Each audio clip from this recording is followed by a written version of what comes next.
Καλησπέρα σε όλα τα παιδιά, καλησπέρα. Πριν από λίγο λοιπόν είδα ότι στο Twitch έχει μια συνέντευξη αυτός ο τύπος, ο CEO του Twitch τέλος πάντων, αυτός ο τύπος, που μοιάζει λες και έχει βγει από κανένα ροντέο να πούμε. Λοιπόν, και έλεγα να κάτσουμε να παρακολουθήσουμε λίγο τι έχει να πει αυτός ο τύπος. Θα ανοίξω λίγο τον Chrome εδώ πέρα. Λοιπόν, να πάμε να το βρούμε. Πού είναι αυτός?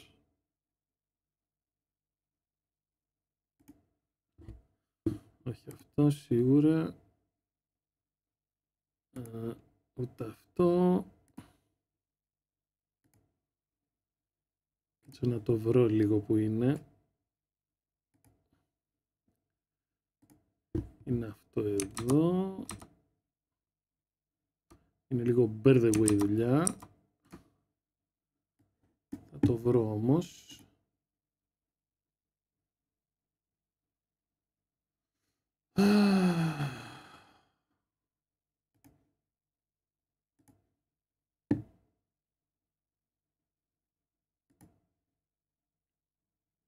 Νομίζω ότι το βρήκα το βίντεο. On Chrome Capture. Άμα το βρω θα είμαι ακόμα πιο ευτυχισμένος. Αυτό δεν είναι σίγουρα. Chrome, Google. Γιατί πιάνει αυτό το μέρος?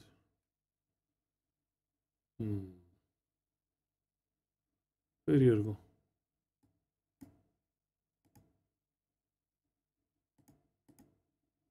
Για να δω γιατί. Α, μπράβο. Αυτό εδώ. Κάτσε να το πιάσουμε το παράθυρο αυτό. Δεν μας ενδιαφέρει το chat. Δεν μας ενδιαφέρει να ακούσουμε τη συζήτηση αυτή.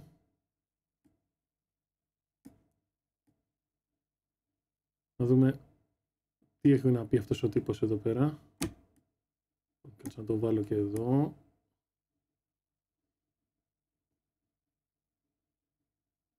Θα το φέρω βέβαια.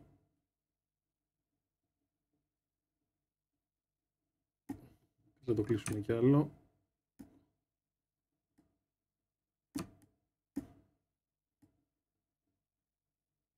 Να δούμε τι έχει να πει αυτό το παλικάρι. Είμαι περίεργος.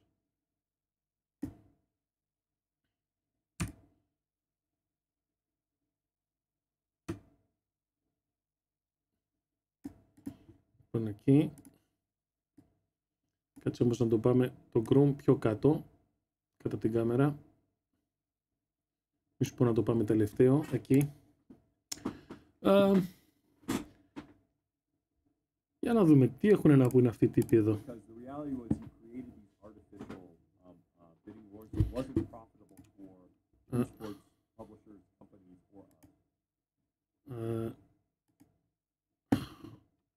Να βάλουμε και ήχο από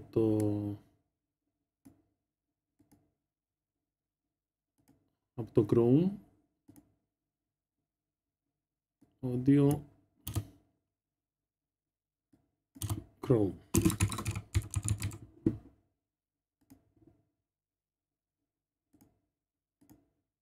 Okay. Λογικά πρέπει να έχουμε και ήχο τώρα.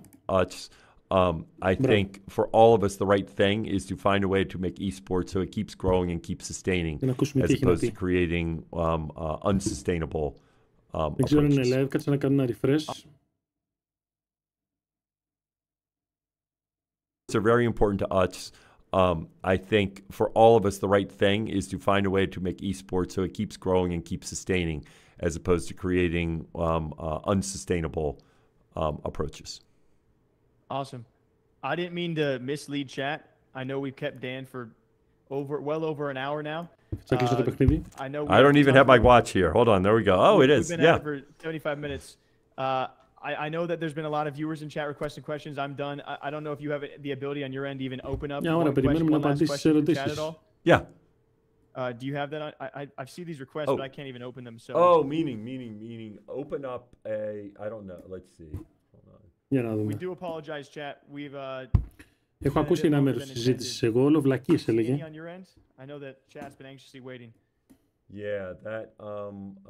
Βλακίες από πάνω μέχρι κάτω. Let me just see on my end. I think what I'd want to do is find out what, like, see them, right? And then pull them off. And I'm not sure about pulling them off right now and how to do that. And, you know, in terms of, let me just try one thing here. Θα το πάμε από την αρχή να τα ακούσουμε. Bang, bang, bang.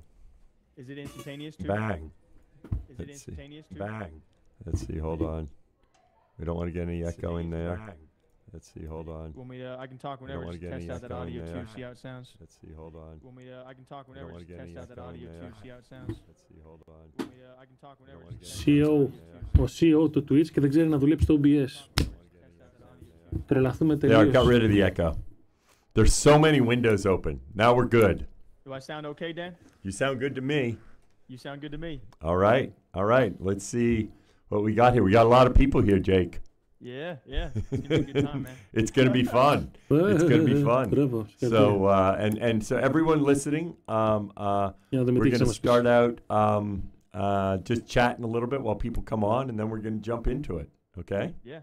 So Jake, tell me about your gaming career back before you became a broadcaster. Oh gosh, I'm not even much of a gamer anymore. I barely find the time, but I started back in the CS:GO days. So. Μας ενδιαφέρουν αυτά, πάμε παρακάτω. Είμαι περίεργος να ακούσω τι είπε. Πολύ περίεργος όμως. In high school and college, you know, that was Pac-Man and Galaga. So did not, and then, you know, when I got older, but I think. Μας ενδιαφέρουν καθόλου αυτά. Πάω παρακάτω.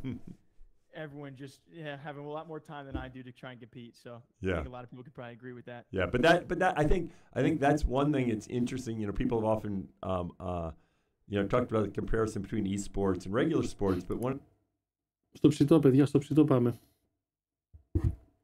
Χαιρετώ όλα τα παιδιά στο chat, έτσι, και στο YouTube και στο Kick. And I'll go down to Streamer Bowl, and I remember very vividly at our Streamer Bowl when Kansas City won their first Super Bowl, and after we had rented out this place, and the Chiefs went by there, and after they had won the Super Bowl, they thought it was the coolest thing that they were hanging out with Twitch streamers after they won the Super Bowl, right? And because there were Twitch streamers there, and they were going to the table and hanging out, and you know, Patrick Mahomes like, wow, this is cool, and that was right after he won the Super Bowl, you know? Yeah. I mean, this is wild times, man. Wild times, and we'll get into it soon here. Yeah, I think we're good. I've been watching the numbers. It's flat. Αν είναι δυνατά, πείτε μου έτσι, αν είναι δυνατά το audio από τη συνέντευξη. Awesome. Well, I mean, I appreciate first off for you doing this. I think it's been a nice difference and a change coming in and being very transparent, doing a lot of these interviews. And I know we've been trying a long time to actually get this to happen in the first place. So just first and foremost, thank you for doing this. I think it's gonna be a nice, fun discussion, and it's gonna be very insightful for everyone tuning in as well. Yeah. So Jake, thanks for reaching out. I appreciate you. I guess you sent me on Twitter. Sent me on Twitter was when you DM'd me on Twitter, and thanks for reaching out, and I'm glad we got this to happen. And for everyone there, since Jake's got a lot of questions, and he and I are going to be talking, we're going in emote-only mode, because our focus on this stream is not going back and forth with chat, although I love to do that when I stream, but I think Jake and I will have a lot to talk about. Yeah, for sure. Hopefully going to be a lengthy conversation. I just want to check one thing, though. I know it's an emote only. Is there a way to like double check audio and everything just fine and dandy with everyone who's watching? I know that I think I have folks that, you know, are watching and they would have pinged me if for any reason audio wasn't good. So. Awesome. Well, let's get right into it. In case I know that the chatters know who you are, the new Twitch CEO, that being Dan Clancy, but I think people also are very curious about your background. So, ξέρετε τι λένε για αυτούς που είναι κοκκινοποί στο δέρμα, δεν χρειάζεται να το πω. Ξέρετε από ποια φατριά είναι. Yeah, so in terms of background, and I've talked about this some, because we all end up making choices in our lives at different stages, and then people see you as whatever is that last choice that you made. And they kind of, I think we put people in boxes because we try to think of the world in this very kind of linear fashion. And so, most of my career has been in the tech space. But if I go back in time, I actually in high school and college, I was a theater and computer science major. And people used to look at the intersection of those two things. And I was like, no, I just have two different interests. And then I went, the job I thought about doing theater directing, but then I ended up, using my computer science degree, worked for a while, went to University of Texas in Austin, where I got my PhD in AI. Then I worked at NASA for a while. Φίλε, άσε το πείμα τώρα. Πάμε παρακάτω στις ερωτήσεις. Τι να ακούω τώρα το πείμα. What they all do, and the role I have is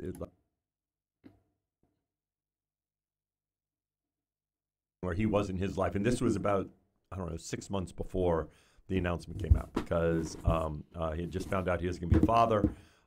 This had been basically... Πω, αδερφάκι μου, μπούρου. Πάμε στο ψητό. And they care deeply about what we do, and so therefore they have high expectations for us. And, one of the challenges is people don't necessarily really know me. They characterize me based upon what somebody else might say. And so that's one thing that I've been doing, is spending a lot of time with streamers. As I think you know, I've been streaming myself. That's why we're doing it on my channel. I've really enjoyed that. I feel a great deal of responsibility in the role because of how much Twitch matters to these people's lives, because I think Twitch is very unique. And, when there are changes in other platforms, they don't care as much about Twitch because Twitch really matters to them. And so it's certainly got lots of challenges, but in a nugget, it's been a blast. And one of the reasons we took this interview at first, and I appreciate you doing so, because you open yourself up to a whole new light of things, given the internet as it is, right? People, we've seen all your clips, even just from your regular streams, all over LSF and such. But cutting to the chase, we got some harder questions, given some recent Twitch updates that a lot of people have been very outspoken about. So when it comes to the branded content policy update that you guys had released now a couple weeks back, and then had pulled it back after releasing it, can you go into some detail about what the thought process was when that was first put out? I'm sure it wasn't a last second choice to just push it out. Probably a lot of time and effort went into it. And then why pull it back so immediately after public backlash? Can you just kind of... Yeah. Interestingly, it's something that the discussions about it and reviewing the policy had actually happened a long time before it went out. It was before I was CEO. I was still obviously involved, but literally a year to a year and a half was when we'd had the discussions, and then there was engineering work. And in terms of what ended up going out and what we were intending, the two things weren't the same. Because in fact, what we're really focused on is what most people would call, the way I describe this is, the focus was on most people would call advertising versus sponsorship. And the thing that's unfortunate about our mistake here is I think sponsorships is like incredibly strategic for Twitch and incredibly important, because for our streamers, they make a significant amount of revenue through sponsorships. And that is one reason that helps Twitch. Because Twitch gives them relevance, and Twitch helps them get these sponsorships. I won't go through the details of how it happened, but there were some changes, and as we looked... Αυτό που εννοεί ο τύπος είναι ότι οι sponsors θα τους βρείτε μόνοι σας. Κανένα δεν έχει βοηθήσει ποτέ, κανένα streamer. I think the reaction was strong, and I understand why the reaction was strong, because there was some language that we should have had in there to clarify. It's always tricky whenever you describe something, because you see something so often and you have something in your mind because that's what you're thinking, and then you read it and it's consistent with what you have in your mind. And so that's why we pulled it back. Να ξέρετε, θα ακούσουμε πολλά ψέματα σήμερα, πάρα πολλά. The interpretation that was out there was not what we were targeting, and so we wanted to be just clear, surgical, to the point, and pull it back right away. And I think, at least for me in recent memory, that was one of the most misconstrued, and like you said, the reaction was far from what you guys probably expected. This is one of those Twitch updates that was so misunderstood or misrepresented by Twitch, in my opinion, and hence the walk back right away. A common question was, are you guys going to be enacting some sort of, whether it be you have some ambassadors or a group that you guys shoot these ideas off that are more close to the community, or what have you guys learned ever since releasing that update and having to walk it back due to such severe backlash? Yeah, 24, 48 hours later. Yeah. So the interesting thing is there was as always when something goes wrong. I talked about how I worked at NASA, and I actually was at NASA during the Columbia accident, which of course these two have nothing really in common. But whenever something goes wrong, often it's like 3 or 4 things went wrong at once, right? And in terms of us getting this out. So some of the things we had already been doing but didn't happen there was in terms of engaging with our ambassadors and other people to get feedback early. They actually had gotten some feedback, but it was on an earlier version. And to be honest, I don't think they got the right feedback from the right people. Because they read it differently than how everyone else was reading it. So we absolutely are looking at the processes by which we got feedback, how we review things, and also how we bring things out. I think you've seen we've actually made a change even in the Delta. That in fact one thing that we changed was making sure that as we release things, and we've done that this week, is we go on stream right away to answer questions. And be upfront rather than just writing something and putting it out. So lots of changes that we're looking at to kind of make sure that doesn't happen again. 100%. Yeah, and I was going to let you reiterate that too, because a follow-up being that, ever since that update and having to walk it back, you guys have at the very least enacted, now you release these updates and you yourself are going live. But again, a lot of people wondering, with this maybe lack of transparency or so many of these messages to get misconstrued on this pipeline, what are you guys doing to try and avoid that difference between what you guys think an announcement is going to receive and how it actually is received? Yeah, so it's honing it over and over again. So in fact, we absolutely in the announcements we just went out, and I don't want to go through the specific things, but we rolled them out with people in advance. The other thing that happens is sometimes we would go out and describe what we're doing. Now we're also doing things where we have what I'll call fresh eyes, where you have somebody read what we put out there. Okay, not hear what we describe it. All they know about is they read what we are releasing. And then we ask them, what do you read into this, as opposed to hearing us describe it? Because the written word, sometimes we hear it one way, but they hear it differently. So we're both getting structured feedback from multiple sources, and then we're really pushing to hone the message. We did that with the content classification, where we identified key misunderstandings that might occur and concerns. So that way, when we went live, and we even changed the blog post, for example, to be absolutely clear with content classification that you will never get a strike for not labeling things right. And we needed to write that in bold, black and white to make sure everyone understood it. So part of it is getting the feedback and then honing the messaging so that it's very clear, especially what I'll call the kind of hot questions and the sensitive points. Yeah, speaking of hot questions, I promise you we'll get to some more easier and probably fast fire questions later on. But top of the bat, you got to talk about the most talked about points, given the most recent updates on Twitch. So branded content policy, everyone had their words on. I think multicasting and simulcasting is the next hot topic, as we've seen so many creators. Αυτό θέλω να τα ακούσω τώρα. Μιλάει για αυτούς που μεταδίδουν σε πολλά κανάλια ταυτόχρονα. Yeah, so first of all, let me go, because sometimes we'll take that simulcasting and isolation of where. Και επειδή είναι, ας πούμε, κράτος από μόνοι τους, από ό,τι ξέρω δεν τους αφήνουν να κάνουν multi-stream. As many people know, it used to be that our partner contracts had an exclusivity clause in them. And I don't know how much you know about that, Jake, but our partner contract was such that it has an exclusivity clause, and the partner contracts were for a year. Okay. And we took that out of the partner contract. And I was the one who pushed hard on that, because I felt like I did not feel like exclusivity was the right way to approach the market. It limited our streamers in terms of what they can do. Now, we had always had a simulcasting provision in the affiliate agreement. But in the partner agreement, since they precluded from ever streaming on another platform, then you didn't even talk about simulcasting. So we pulled back, we eliminated exclusivity because we thought that was the right thing for our streamers. And then we further, when we talked about the simulcasting provision that had always been there, we were explicit about TikTok and Instagram and other mobile platforms that it wasn't a problem. I think it's one of these things that I think we always need to look at it to see in the end what's the right thing for the community. I do think there's a lot of value in having people focus on their community on Twitch. Right? A big part about is the fact that the streamer is controlling chat, focusing on their community. But this is one of those things that we're always looking at because ultimately we want to figure out what's the right experience. So, it was a significant movement to get rid of the exclusivity and to get rid of the limitations on simulcasting on some platforms. And we're going to keep looking at it in terms of... Ακριβώς αυτό είναι και το κλειδί. Yeah, exactly. Ότι some platforms το είπε, γιατί είναι κουφάλα, δεν τους αφήνει παντού. Platforms, I think Twitch included would be fair to say, are kind of walking away from these big streamer contracts, right? So you have people like Ninja who are willing to drop his partner/affiliate from Twitch for the time being and multicast on not just mobile platforms, but he was simulcasting on Twitch and YouTube, Facebook. You throw Kick in there.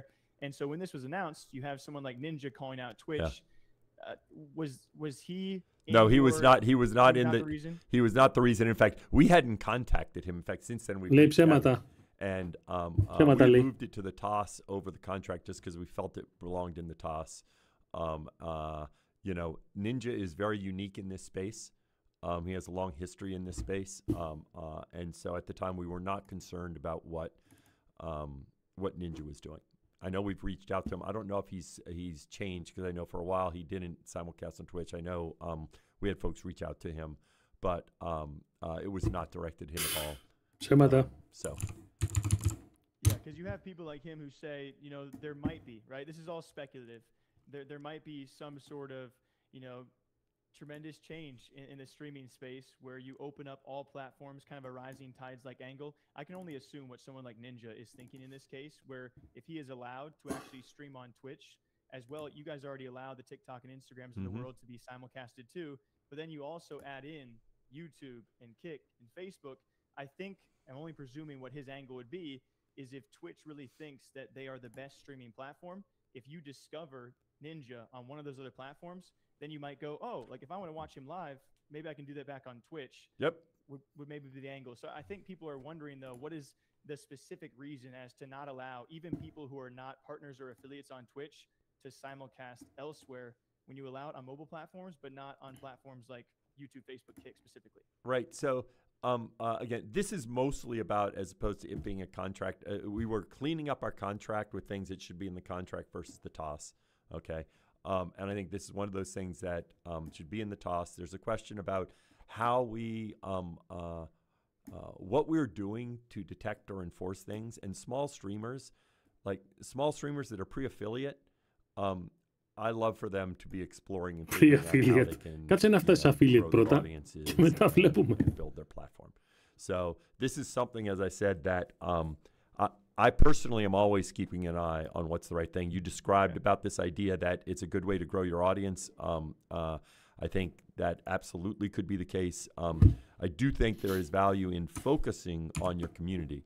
But I think, everything you said about things for us to keep an eye on. And, the thing I'll highlight is, again, the removing exclusivity. A lot of what we see right now is in part because we removed exclusivity because I think it was the right thing to do to try and open up the space, right? And I think that was a big move to try and say more people in the space is good for the live streaming space. One thing, and I'll talk about this later, our challenge, and I think this is one of the problems with possibly how we approached this before, the challenge is the live streaming space isn't as big as any of us want it to be. I think live streaming is something that's very special, and ultimately we need to try and grow the pie. Gotcha. We took community questions too, so some of these are going to be faster than others. Ναι ρε παιδιά, αλλά πείτε τις ερωτήσεις όμως κάποια στιγμή. And a lot of big streamers have not left Twitch, as I'm sure you're aware. They've done so non-exclusively. But when big streamers even leave Twitch to try out these other platforms, what's the thought process from Twitch? Are you guys bugged by this? Are you open to it? When someone like that explores those options, what do you για να ακούσω, αυτό θέλω να το ακούσω. Of course, these are people that built their careers on Twitch. Okay, and so we can talk about the most obvious. Ήτανε στο YouTube πρώτα, βρε βλάκα. And these are people that have done a lot for Twitch. And so if you ask me about Felix, I'd say I'm excited for Felix. If you look at the the situation he's in, he's getting to do stuff there that in our policies we're not letting him do, and so it gives him the flexibility and the freedom to explore like his own creative expression. I know I won't say which streamer. I was talking to one streamer that was talking about doing something on YouTube in terms of a wrestling match or something, where it's like, yes, you should be able to explore and figure out what's the right platform for the right things. And so, of course, whenever somebody big leaves, there's a lot of press and all that. But my real belief is that, there are tons of streamers out there. And as they explore and try different platforms, good for them. Με λίγα λόγια, σας κλάνουμε. So, with all of these big streamers, at least experimenting, right? Now, I think it is best for the industry. There's mostly drama going on between these platforms, but I think it is at the end of the day, it's really cool to see these competitors because everyone makes everyone a tiny bit better, no matter what people's opinions are at the end of the day. But do you think Twitch is still the most attractive place to come to stream? I do. I know that's going to shock you there, Jake, but I do. And You don't have to. Come on now. Hold on. I just hit the screen. Uh-oh. Oh, shoot. Can you hear me? I can still hear you. Can you still hear me? I hear you fine. The problem is, it's the monitor. It was just the monitor. I don't know what happened. So, good. It was not anything on. I have two monitors up, and I think I kicked the cord that was going to one of the monitors. Keep your feet calm. Yeah, I know. We've been in this for a long time. There have been other competitors enter the market. Our sole focus is on live streaming. That is what we do. That is what we've always done. And I think as a place that focuses on the streamer and provides those streamers an ability to build their communities, the communities that exist today, there are millions of communities on Twitch, and they're big, they're small, they're of all sizes. Μην ανησυχείς, θα είναι σε λίγο millions στο We have Kick. focused on a lot of issues such as safety and moderation and community health. That's critical for a lot of streamers. I think we understand a lot of aspects. I think live streaming is a challenge for creators, and it's a challenge for building a platform that works. So in terms of one that's focused on our streamers, I understand we have to earn their trust, but I still feel very good about us being the best place in the home for live streaming. Who do you think is the biggest competitor to Twitch right now in the marketplace? I'm not going to pick one. That's because they each have different pieces, right? They're different slithers. They're focusing on different aspects. Γιατί δεν το λες? And I guess I would go back to the point that I said in terms of one of the mistakes I think sometimes you can do is you focus on your competition more so than on your customer. Okay? And our focus really needs to be on our streamers. And if we're not doing something right and a streamer decides to, do something else, δεν το λες, αγόρι μου, πες το. on us to innovate. And you said it, I think you said it well, where ultimately innovation is the thing that's going to drive the live streaming market. I think the live streaming market is much smaller than what it will be and what it should be. Interesting. So speaking of providing for Τι λέει ο άνθρωπος, πάει καλά. That, Twitch, part of your job is to give these streamers a stage. Now, you've also been streaming on Twitch. So after your short time doing so, what do you think that Twitch needs to provide you to turn this hobby into potentially a viable career? Beyond just the stage, what do you think Twitch as a platform needs to offer their streamers? Yeah. So first of all, the number one challenge for any streamer is discovery. Right? They all want to grow their audience. They all want to grow their communities. Ναι, σε αυτό. Now, one of the Discovery, λέει.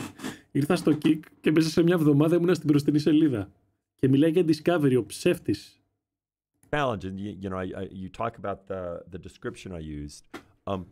One of the challenges with long form is that discovery works better with short form content. So if you talk to someone and ask them, I'll ask you, Jake, if you use TikTok, how many creators do you see in a week on TikTok? Do you use TikTok? I try and avoid it, man, but the few times I use it, I see dozens, if not more than that. So most people who use TikTok might be exposed to 1,000 creators in a week or more. Yeah. Right? If someone uses Twitch regularly, they may be exposed to 8 to 12 to 15 in a week. Okay? Same thing if you talk about your use of YouTube in terms of all the VODs. I'm talking about YouTube VODs, right? You see all sorts of stuff. And in general, short form is better in terms of seeing a lot of different people. And so that's one reason why TikTok is so powerful.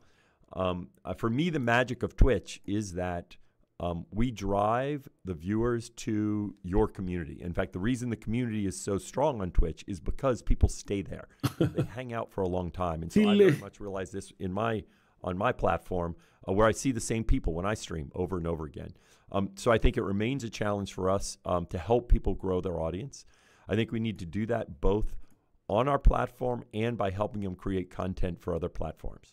So we recently released the very early version of Eclipse Editor, and I know I've been using it, and for everything I like about it, there are like 10 features that I want in it.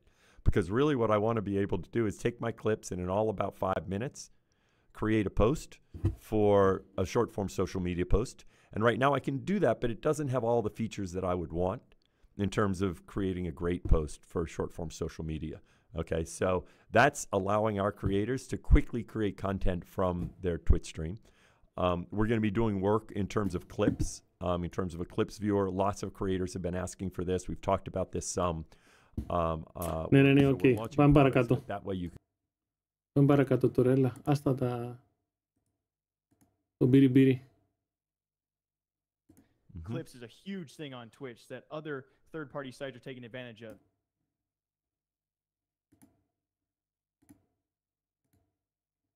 Almost make it seem, and again, this is a tough time for the tech industry. It's a tough time for everyone right now with the number of layoffs going across many companies. But there are other decisions that Twitch has made that might have people thinking that Twitch is really trying to make money right now. Is Amazon have a say in that, or are they trying to make money with Twitch right now in this moment, or where are some of these decisions really coming from? Yeah, so as leaders of Twitch, we have a responsibility to make sure we run the company so that we're here for a long time, because there are tons of people whose lives depend upon Twitch. So we certainly are trying to think about how do we run this company for a long time. I'll say emphatically, I feel very good about where we are right now in terms of the long-term sustainability of the business. And that's really thinking about how do we stick in this. Gotcha. Θα σου έλεγα τι είναι stick in this τώρα, αλλά έχει χάρη. This is probably going to be one of the last heavy-hitting questions, but again, we have so many submitted from the audience, and again, really quickly, I want to take the time to thank chat and everyone for tuning in, because credit where it's due. We haven't seen this in the past few years of Twitch. I know that there's a lot of fire and flames on the internet right now, but not a lot of CEOs of stream platforms are willing to have these one-on-one discussions where possibly hard questions can be asked. So I really do appreciate that. I hope people at the end of the day can appreciate that. When it came time for this most recent update, you guys have been launching a lot. I know. So we're talking about the Twitch Partner Plus program. Yep. And so this is essentially giving back the 70-30 split to streamers, kind of in a sense. Yes. I think a lot of people took. Για όσους δεν ξέρουν τι έχει γίνει, βγήκαν μια μέρα και είπανε στο Twitch, ξέρετε κάτι, από εδώ και πέρα θα παίρνετε 50-50. Ξεχάστε τα αυτά που ξέρατε. Και επειδή φύγανε όλοι, τώρα μιλάνε για το 70-30. Αλλά και σε αυτό, λαδιά είναι πάλι. Δεν θα το πάρει ούτε το 2,5 με 3%. Ξεχάστε το. They kind of analyzed it. I know StreamCharts and others have had their take on this about maybe a minuscule percentage of actual partnered streamers that this update does impact. So what was the thought process behind releasing that as giving the 70-30 back? Yeah, the interesting thing is if you place this in context, if you go back to the earlier decision, right, in the earlier announcement in terms of Premium EULA. So first, let me answer the question you just asked, okay? Roughly, in terms of streamers that are either in what was previously called the Premium EULA program, the premium program, or in this new program, it's about 15% of partners are in one of those two buckets. Πάλι ψέματα λέει. Gives you a rough sense in terms of how many streamers are benefiting. Ναι. Σίγουρα. If you go back in time, the old program was something where we weren't public about the criteria. Okay. We didn't actually have a rigid criteria. It was, well, you could ask for it.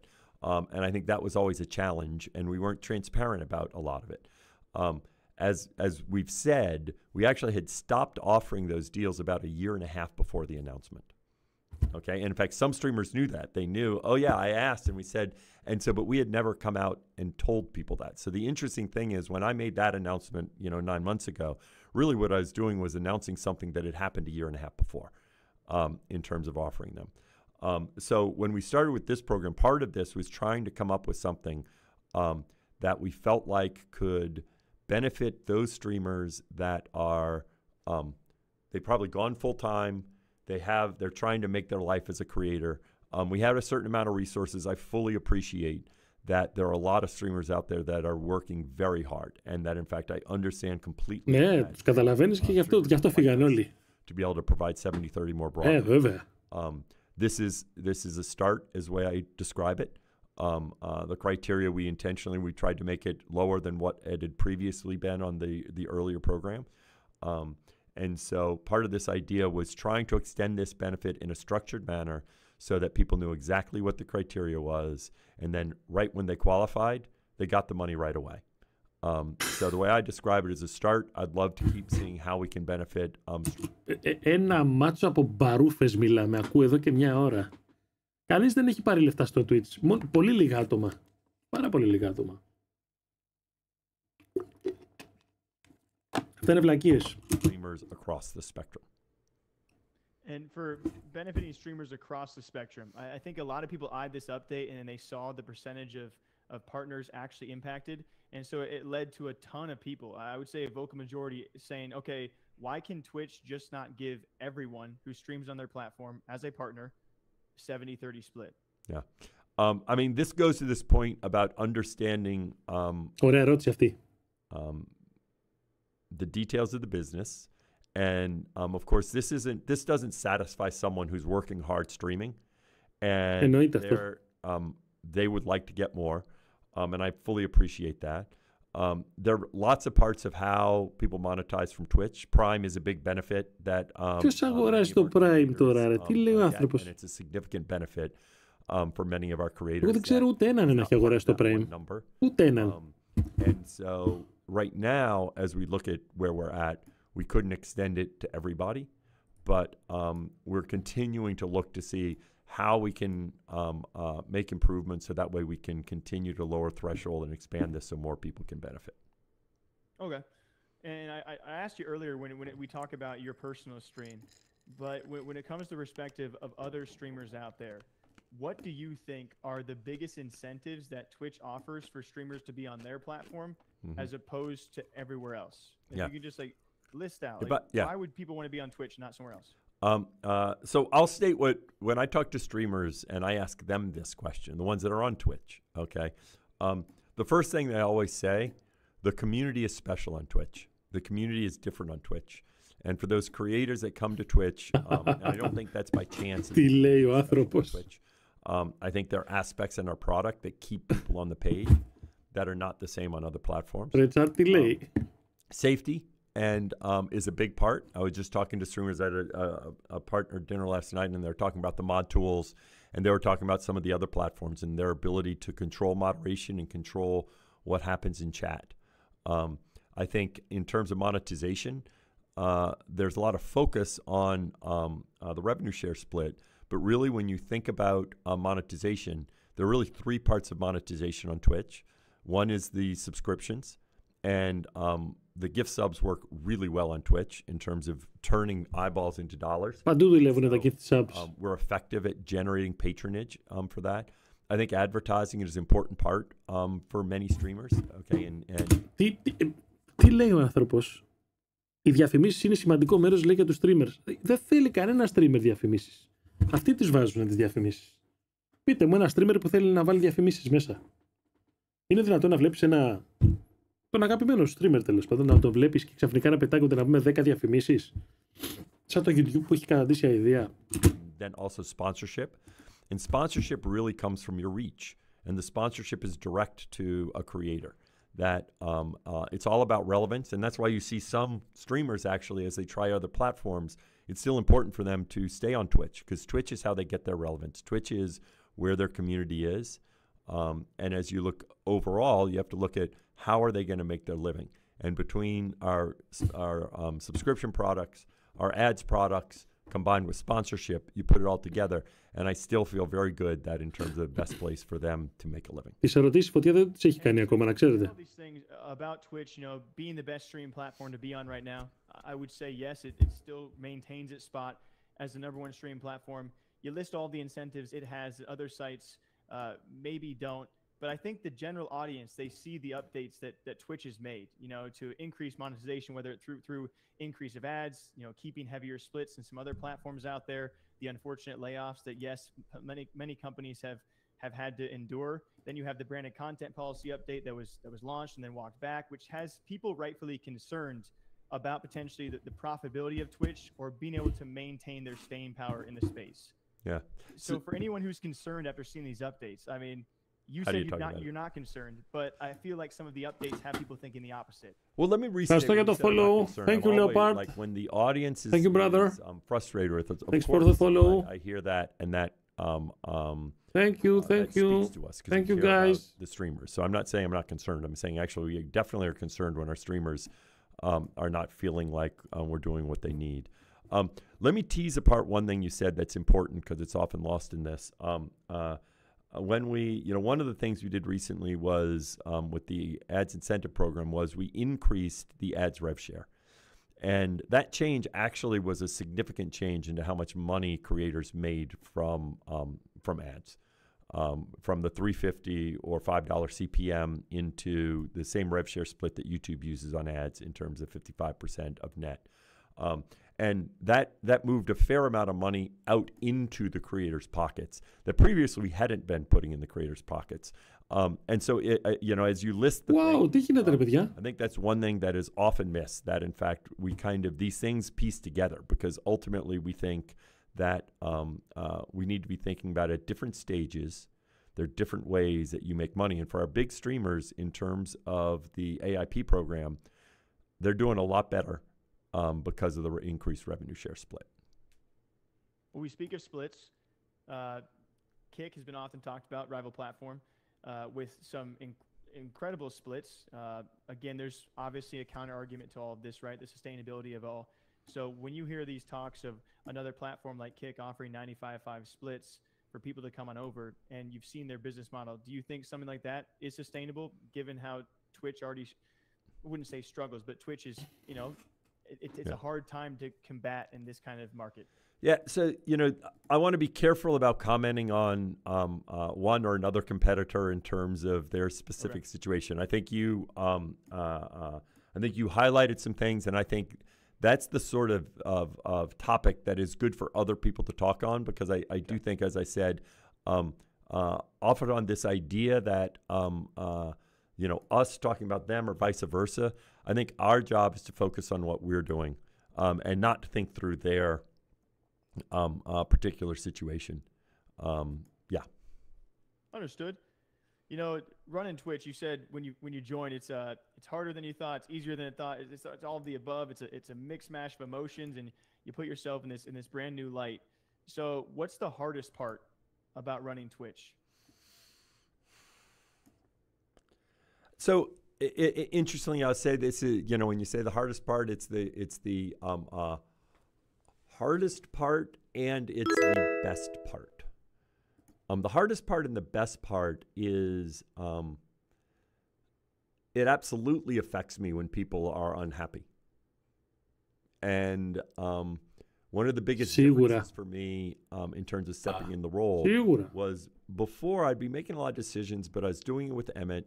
In the end, you know, I might push on this or that, but Emmett was the CEO and I was trying to implement Emmett's visions. Now, anything we do, I often say this statement, I don't make every decision at Twitch. Σίγουρα, δεν το παίρνεις εσύ For αποφάσεις. me to make every decision. Όχι ρε. But at some level, I'm responsible for every decision that is made by Twitch. And since we matter so much in creators' lives, that certainly there's a weight to that. But that weight is both the thing that makes it so special, but also makes it challenging, that you have to balance that emotion because I do care. Thank you for the follow. Thank you. What people are saying. And this might be before your time as CEO, but probably ongoing during it. And I gotta preface, like throughout this whole process, like this can't be an easy ship to operate when you have thousands upon thousands of streamers. Something always entangled in the news is Twitch bans. And I feel like for a long time there, and maybe still for a lot of people out there, the public perception would be that Twitch has been pretty inconsistent with some of their bans in the past. Can you speak as to why that might be the case, or why it is so difficult to track case-by-case bans? Because I think if we really wanted to, we could dive back on so many. But then again, there are dozens, if not hundreds of streamers probably banned on a weekly basis. Yeah. So I think you highlight one of the things that we need to keep working on. So you talk about consistency. Actually, I think we've done a lot of work over the last 3 years to drive greater consistency. I think it was certainly the case that as you go back in time, we did not have the structure in place to ensure that consistent decisions were being made in all cases. So, for example, we do a lot more now in terms of looking at the decisions that our operators will make and then going through a QA process to make sure and measuring, in fact, to measure to ensure consistency, because you have an operator that's making a decision. And the question is, does this one and this one make the same decision? So I think we spend a lot of time on that. We also had a lot of work to do in clarifying our policies, because it used to be our policies were written very generally. And so you'd read it and be like, okay, I don't know. And so actually the team there has worked a lot. Our community guidelines, if you know, you went back on the Wayback Machine and looked at Twitch's community guidelines 4 years ago versus today, you'll see them much more specific issues of what's happening. I still think we have a ways to go in terms of this. I think when someone is streaming for a long time, sometimes they absolutely have the right intent, and then it creates anxiety because they're worried that they may just trip up. They may step over a line, okay? And that is difficult when you're live streaming. When you're live streaming, things happen. So I think it is both one of our strengths, but I think it is really hard to get this right. I think having community guidelines and having consistently applied community guidelines are really important. But at the same time, you don't want to be banning people that are trying to do the right things and just make a mistake. So it's a balance. I think we've gotten a lot better, but I don't think we're done. Oh, you're done. You are done. Definitely you are done. And it seems that some categories get repeated bans more than others. And a lot of these bans be one day, 3 day, 3 day. Βέβαια, σε αυτό το κομμάτι του ban θα πρέπει το Kick να το κοιτάξει λίγο περισσότερο, έτσι. Αυτό που έγινε με τον Τρανό τώρα, με το κανάλι του, ξαφνικά μπανάρανε όλο το Kick, είναι απαράδεκτο. You look across body painting, hot tubs, swimming pools, ASMR. There's a lot of lines that are rode on both sides. I have to imagine it's very hard to land on what is right and what is wrong. So how does Twitch navigate those kind of sections? So you used a number of examples, and you used the phrase right and wrong, right? And one of the things we do, which is interesting as you think about it, is there's some areas where we Είμαι περίεργος θα απαντήσει για τις γκόμενες με τις πισίνες. We don't want that on their site. It doesn't mean it's hurting somebody, okay? And many of the categories you just mentioned, it doesn't hurt somebody, but we've decided we don't want that. And so we tried to draw a line, and then some people go close to the line because that's what they want to do, and then they're trying to figure out the line. And so sometimes as we think of penalties, it depends upon the severity of the offense. There are other areas such as harassment, especially when you talk about Thank you, Frey, thank you, Frey. And that's very different because then someone is harmed. And so as we think about the severity of the penalty, the offense matters in terms of the severity of the penalty. All offenses are not the same. If you're doing something where you are, you know, going after someone, harassing someone, attacking someone, doing things that can hurt somebody, we treat those very differently than someone that's dancing on a line and steps over that line. Gotcha. Yeah. And I think you can see that if you think through some of the, you know, and some people, of course, get worked up over, you know, this line or that line, but I think there's a difference. Yeah, there's a hairy line of sexual content on platforms. And I think that streamers continue to push that line on every platform, but Twitch also included. And it seems that the case is we see a lot of these 1 day bans, 3 day bans, and streamers come right back and do the same content. So at what point does that line finally get passed by people who are continuing to? I think figure back and forth? that's always a trick, and one of the challenges when you're streaming is you're going close to the line. If you stream a lot, you're going to step over more. So I think one of the things you have to take into account is you need to have an incentive that tries to get them away from the line, but that also understand the impact of the harm of what they're doing. Let me hit you with a little easy one that has been asked a lot. I know that someone like Nadeshot, a lot of streamers though, top streamers have asked about the stream quality on Twitch compared to that of YouTube or other sites. Do you guys have plans to increase the bit rate or help out with the quality of streams in the near future? Yeah. This is always a tricky one because I'm also a techie and would love to have I'd love to have that. We have a IVS now is part of AWS. We kind of broke off our back end so that, and that's now servicing other other services and other companies. Absolutely looking at ways that for those streamers that want the improved bit rate that we can do something. There isn't something in particular that I'm prepared to. Λέει ψέματα, έτσι το έχετε καταλάβει. Δεν τους ανήκουν οι σερβέρς, τον έχουν πιει. Last big community one that we had, but we have a ton of smaller questions, and I'm sure eventually we can open up to chat as well. But this has definitely been probably the most talked about. Why did Twitch take such a harsh stance against unregulated gambling? And this continues to be a talking point. I'm sure you already know the platforms we're comparing to here, but Twitch taking that harsh stance has sparked up so many discussions. So why did Twitch choose at that time to take their stance finally against unregulated gambling? Yeah, this is one of those topics that there were, needless to say, lots of views on this topic in the Twitch community. And lots of views in terms of gambling in general. And so there are people that were, arguing for us to take a harsher stance. I can tell you, as I thought through and looked at it, we decided that these offshore crypto gambling sites that were not regulated in the U.S., that there were some challenges with respect to protections for different people in terms of some of the challenges with gambling. And of course, in terms of gambling sites in the U.S., those regulations put things in place to help protect the users. And of course, a big part about Twitch is a streamer builds a strong emotional affinity with their audience, and their audience can mimic that streamer. And we decided that in terms of these sites that weren't regulated in the major Western countries, that we did not want to be promoting them on Twitch, because we didn't feel like that was the right thing for our community. It's not a statement about gambling. That's why we Thank you for the follow. Cut. Thank you. Judgment. Instead, we determined, look, there are people in play. There are organizations in place where their job is to think about this, and we felt like in the major countries where we're operating in, that's where they have the regulations. So it wasn't our job to determine what were the right regulations. Some of those regulations are just ensuring that the odds are consistent. Somebody's making sure that nothing gets changed, and we decided the simplest way was just to say we didn't want that on our site. Was this something in the works for a long time? I think a lot of the counter argument, we won't get into the niche of between regulated versus unregulated versus crypto versus sports betting versus actual casino gambling. That's just, we don't have time. Thank you, Pikachu.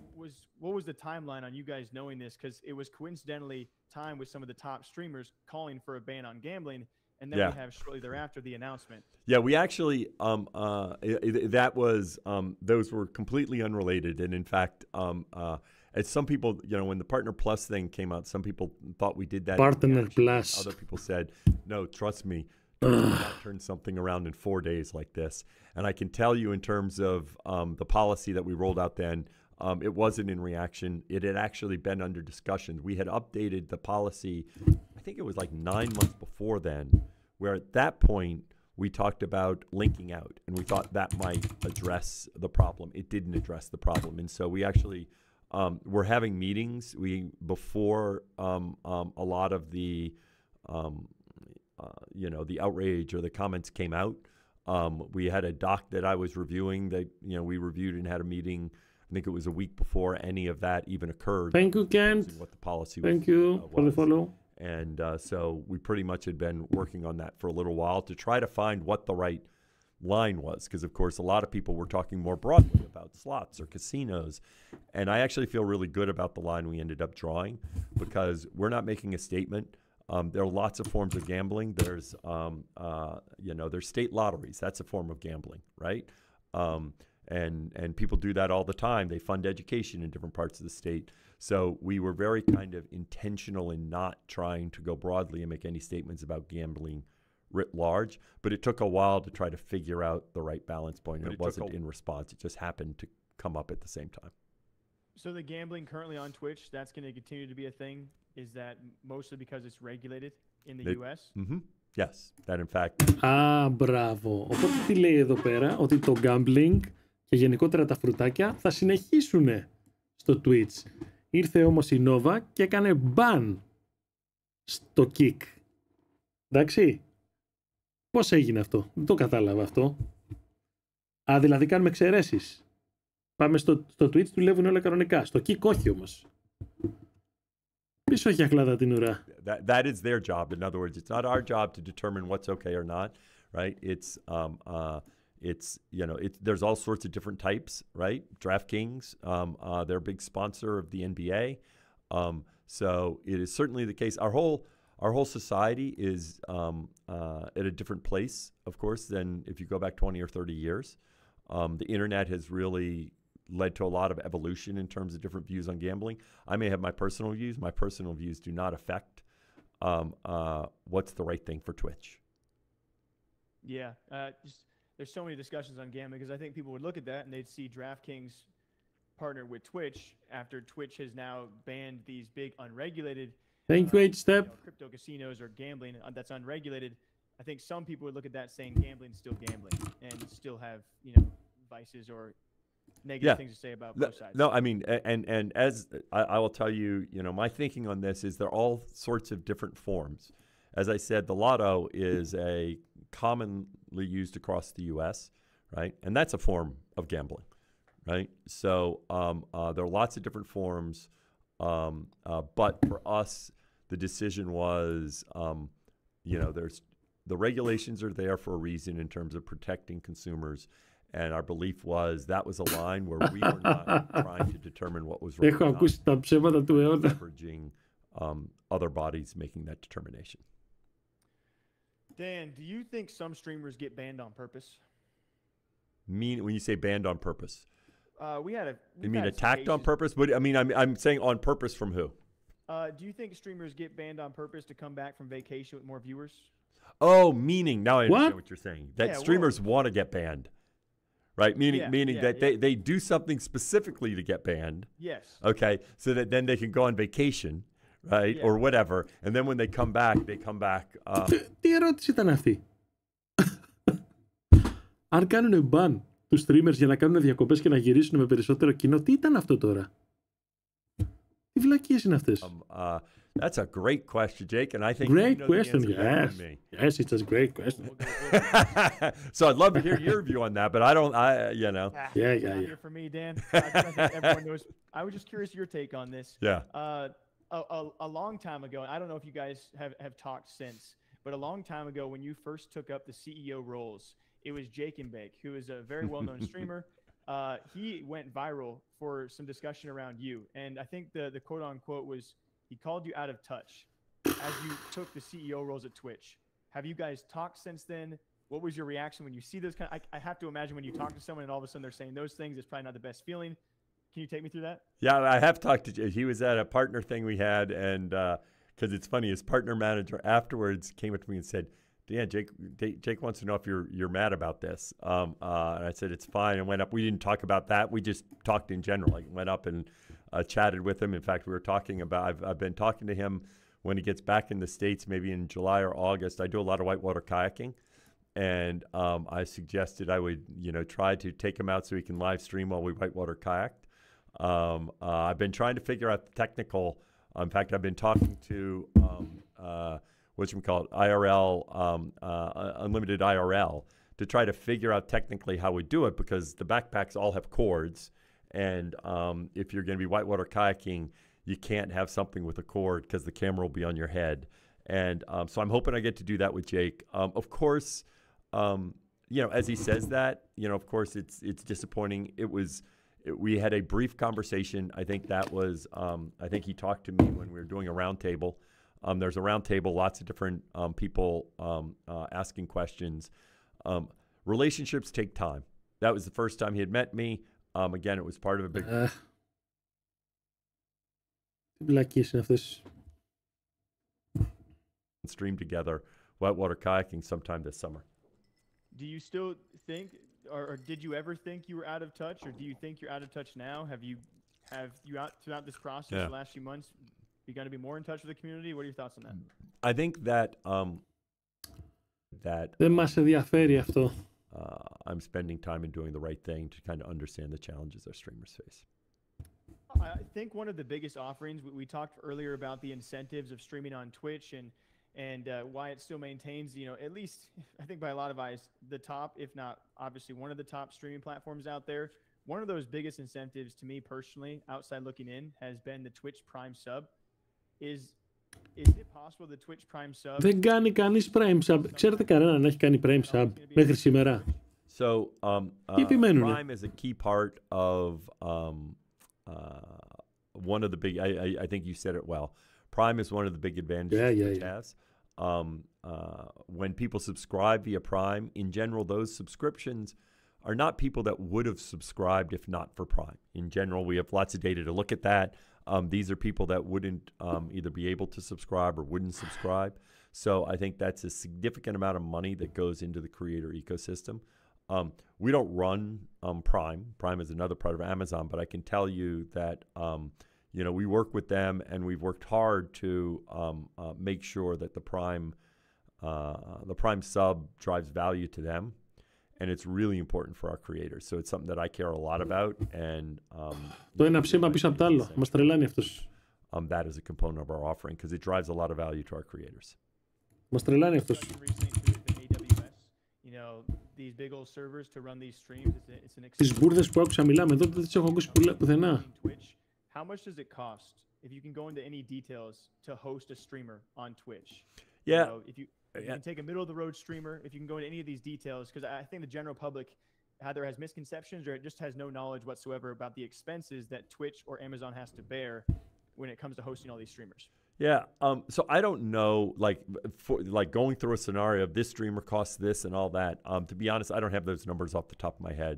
I probably wouldn't go through it. There's so many. You have nothing on your head.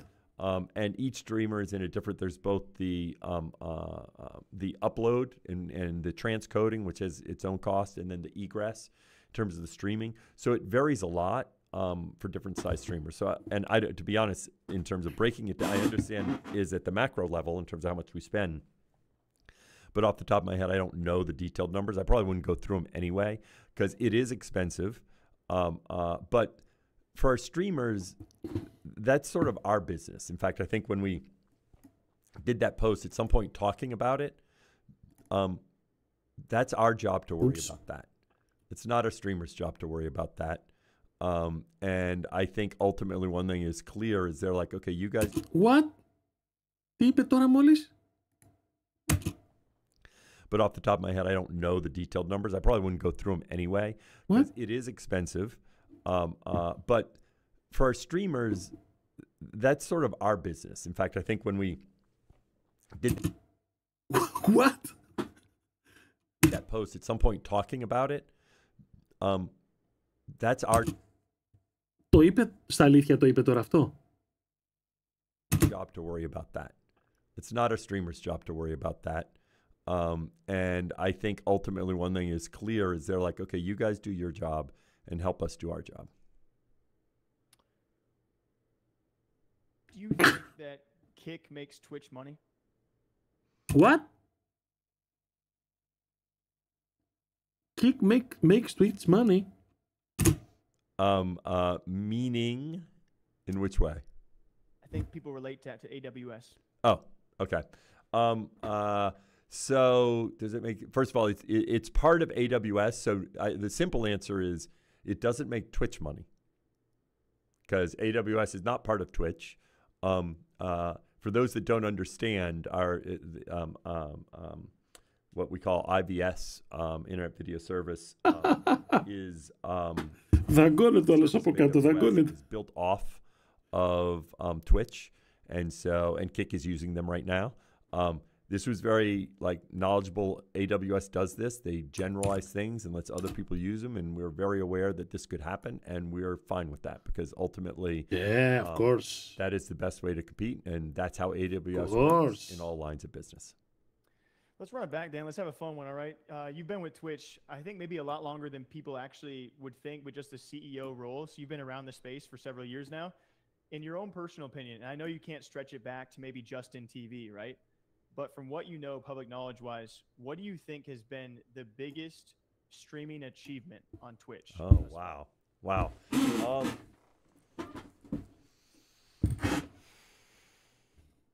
So if I have by biggest streaming I know it's achievement, a broad question. yeah. So so there are many different ways that you can answer that. Okay, and so I'm not going. Το μεγαλύτερο επίτευγμα που έκανε το Twitch είναι που τους έδιωξε όλους και πήγανε στο Kick. Αυτό είναι το μεγαλύτερο επίτευγμα. Συγχαρητήρια. Μπράβο. Συγχαρητήρια. Είστε φοβεροί. Pick any one achievement from our streamers because I can't pick one streamer and one of their achievements. That's just not fair for me. My kids, when they were growing up, they always joke around to try and figure out which one of them I love more. Yeah. Right? And they would always try to game me to jokingly say, well, really, my son would say, really, you love me more than, and I was like, no, I never fell for that one. Okay. So I'm not going to pick, but I will say in terms of an achievement for the platform. Okay. I think the gift subs was a huge achievement and was a meaningful shift because I think gift subs, of course, a big part of Twitch's subscriptions is patronage, right? And the viewers want to support the streamers. But the gift subs just work because it's not just about patronizing and supporting the streamer, but you're giving to the community. And that was a huge invention in that if you look at Twitch today and how much gift subs drives the economy of Twitch, I think it was hugely impactful. I think that was a pretty solid answer. I want to open it up though, because I know there's other people maybe watch partying. I know we got emotes. Σε αυτό τώρα έχει ένα δίκιο γιατί τα gifted subs στο Kick είναι 4,99. Νομίζω στο Twitch είναι πιο... Δεν θυμάμαι πόσο ακριβώς είναι. Ναι, είναι 3,99. Ναι, οκ. Ναι, είναι 3,99. But other streamers are watching too. I wanted to open up to the public of what do you guys think is the single biggest streamer achievement Love to hear that. ever on Twitch? I'll rattle off, and maybe I'm naive. I don't go all the way back to Justin TV days, but just top of mind right now, and I'm sure I'm missing some things. But you think about the big subathons. You think about Ludwig's. You think about Kai's. I think about Ninja's peak throughout Fortnite. At least for me, I think Ninja has to probably. I think part of it. The tricky thing is whenever you talk about these things, is all of it's in context. I think your point about Ninja being number one is part of it is. It was still so, that's when it kind of exploded, where Twitch, if you went before that, nobody Twitch, what the heck is Twitch, right? And it transformed to now, Twitch is, commonplace. Άμα θα φύγει ο Ninja από το Twitch θα πέσει πολύ γέλιο. Θα πέσει το τρολάρισμα του αιώνα. My kids really enjoyed it when I became CEO because then they didn't have to explain what my job was. Because they would say their friends, what does your dad do? And they go, oh, he's president of Twitch. And they go, huh, what? and then my son would say he's CEO of Twitch. And now his friends are like, oh, man, cool. Like, wow, so cool. My son jumped up in cool factor. Yeah. Because it's so commonplace now. So it's interesting. I think Kai's is neat because, of course, in terms of diversity and in terms of having a person of color that's reaching such a huge goal, I think that's, exciting. So what other ones have popped up there on your list? I don't know if I can't only open so many chats. I think people said like Booga with the Fortnite World Cup. That kind of coincides with Ninja. Fortnite was obviously a huge. Booga was a little after It was a little after. I mean, it was kind of amazing that in fact Booga did it was shortly. I started shortly after Booga. Έχω ακούσει τόσες βλακίες εδώ σήμερα.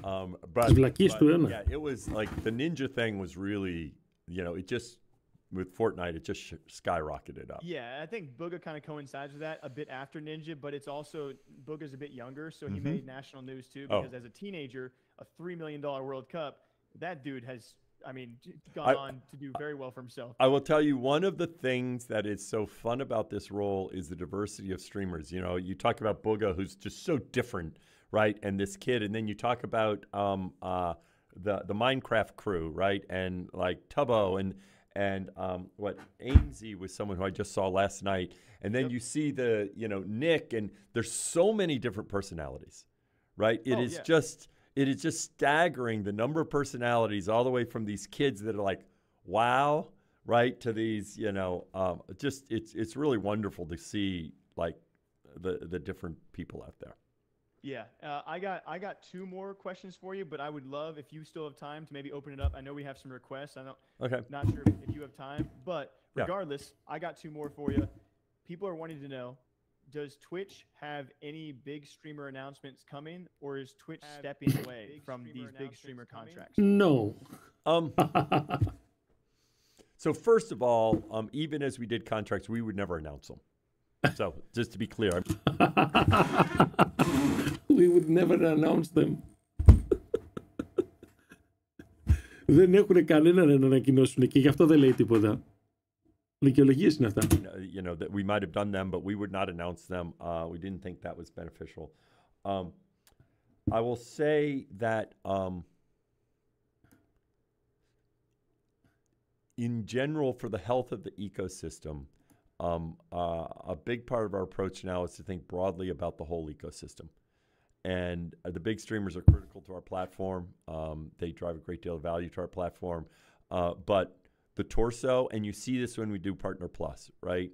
The bread and butter of Twitch are all those creators and all those affiliates that show up every day in their small communities. And I'm very aware of how important that is to Twitch. Because anyone who watches Twitch, they may sit there and enjoy watching Hassan. They may watch Pokey. They may watch Miz. But they also watch 5 or 6 smaller channels, right? And that really matters to them in their experience, because there's something special about the smaller channels. When you're in one of the bigger channels, it's like a stadium, and it's like, whoa, all this stuff is happening. But then you're in a smaller channel, and that's where the community happens, because you see this person, the phrase I use, and I'm going to date myself a little here. Some people remember this.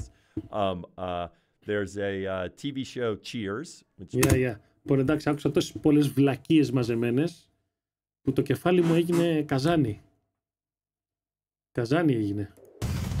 Λοιπόν, τέλος πάντων, δεν τους ανήκουν οι servers, αν καταλάβατε. Εντάξει, ξεκινάμε από εκεί. Δεν τους ανήκουν οι servers. Και ο λόγος, αυτό που είπε τώρα τι ήτανε? Μη σας νοιάζει, λέει, εσάς, λέει, αφήστε μας εμένα να κάνουμε τη δουλειά μας και εσείς κάνετε τη δουλειά σας. Σοβαρά. Θα τρελαθούμε. Τρελαθούμε τελείως. Πω, τι άκουσαν τα αυτάκια μου. Τέλος πάντων, πάμε να κάνουμε ένα μικρό διάλειμμα. Και θα επιστρέψουμε πάλι σε λίγο.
Οκ, άκουσα τόσες πολλές βλακίες μαζεμένες που το κεφάλι μου του μπάνιασε.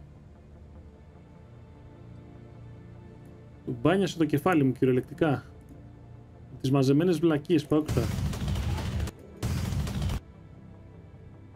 Λοιπόν, τι έγινε τώρα, γιατί δεν πιάνει την κάμερα.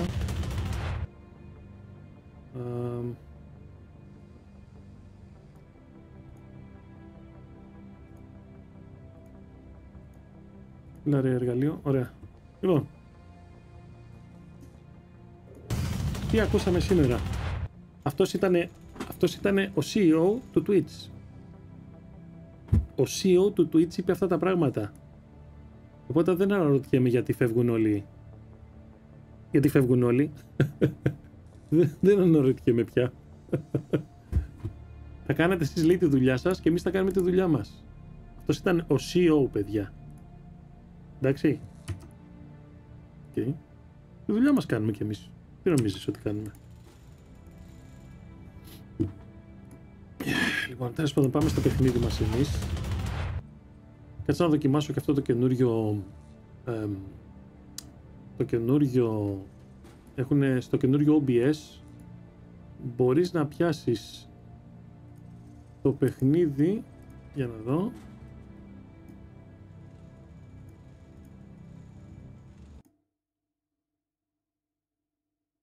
War of Tanks. Για να δω, μπορείς να το πιάσεις ή όχι? War of Tanks, remove.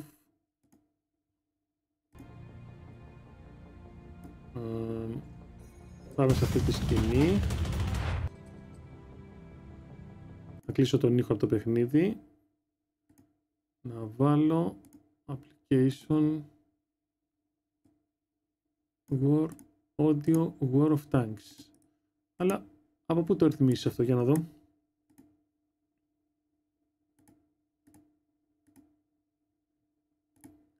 War of Tanks, δεν φαίνεται να δουλεύει αυτό. Οπότε θα τα αφαιρέσω. Remove.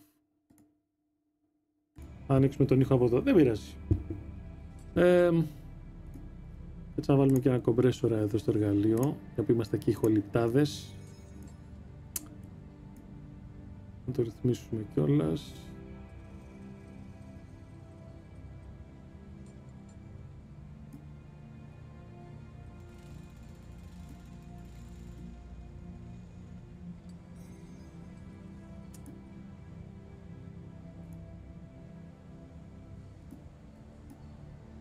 Λοιπόν, θα ξεκινήσουμε το παιχνίδι μας σε λίγο.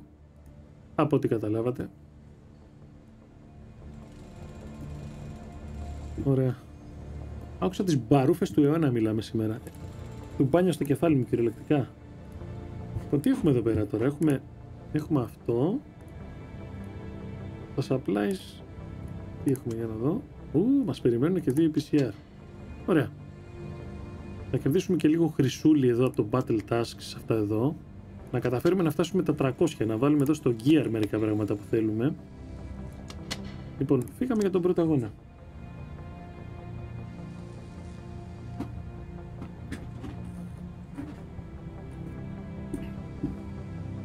Ξέρω, τα memes δουλεύουνε σήμερα. Για να δω.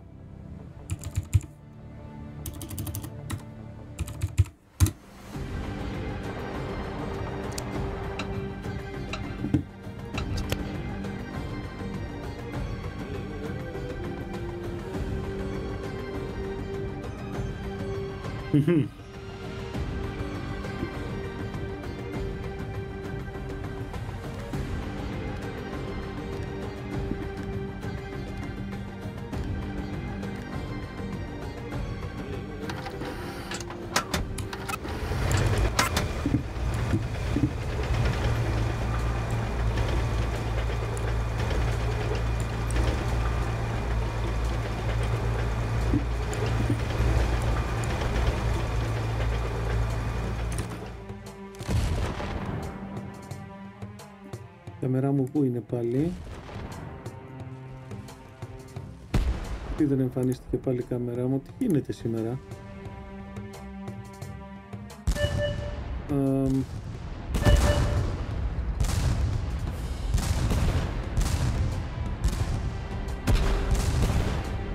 γίνεται με την κάμερα μου σήμερα, ρε παιδιά, θα μου πει κάποιος.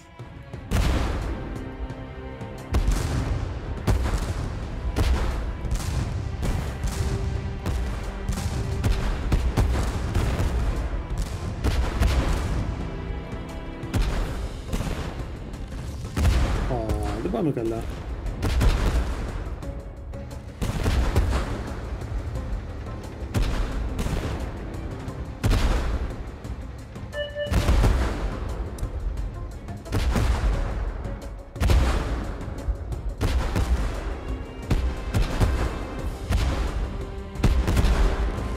Τι κάμερα μου ρε γαμώτα.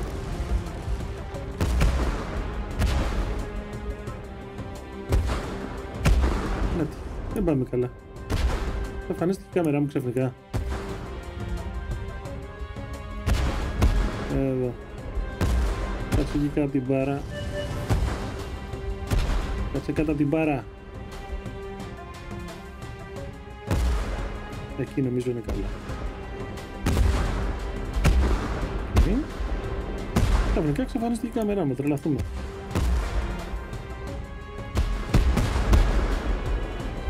Λοιπόν, για πάμε να μιλήσουμε στα παλικάρια εκεί πέρα, να τακτοποιήσουμε λιγάκι.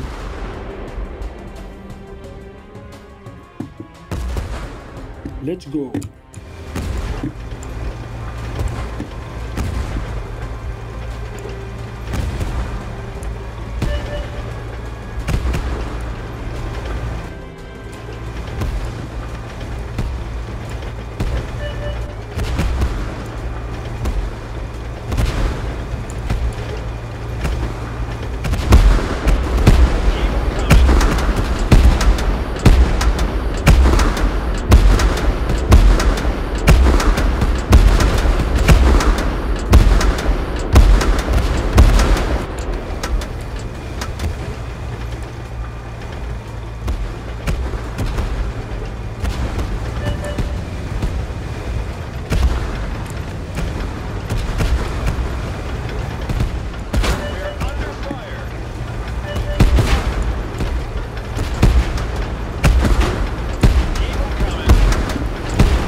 Εκεί, αδερφάκι μου.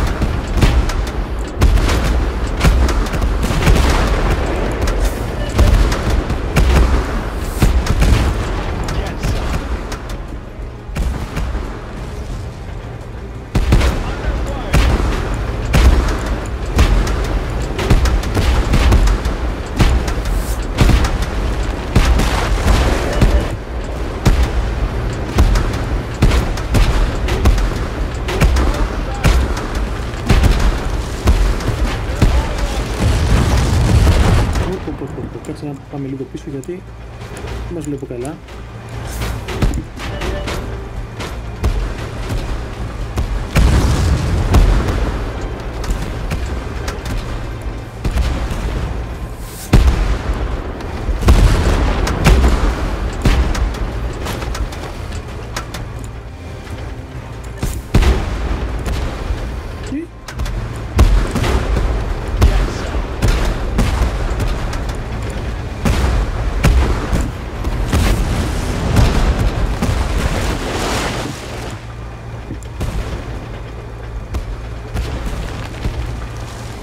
Φύγουμε λίγο από εδώ γιατί θα την πατήσουμε.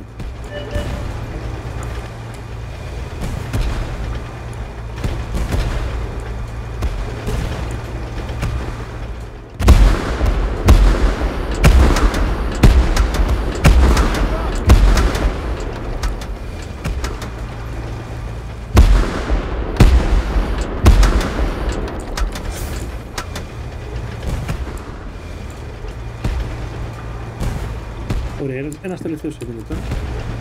Είμαστε κομπλέ. Yes. Yes.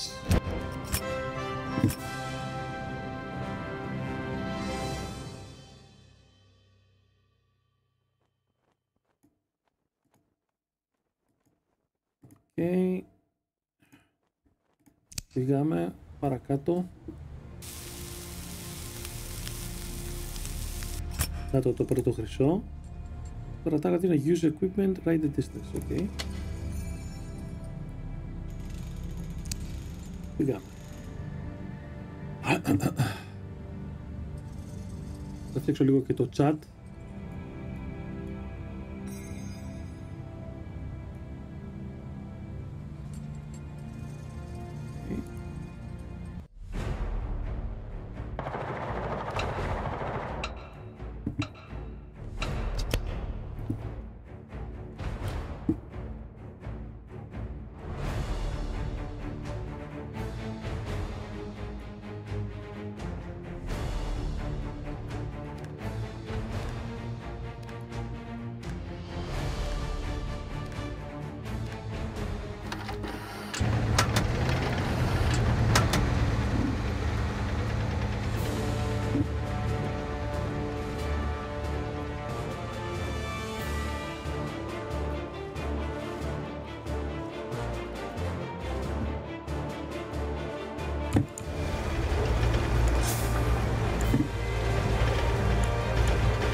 Και το εργαλείο, με τα μπούνια.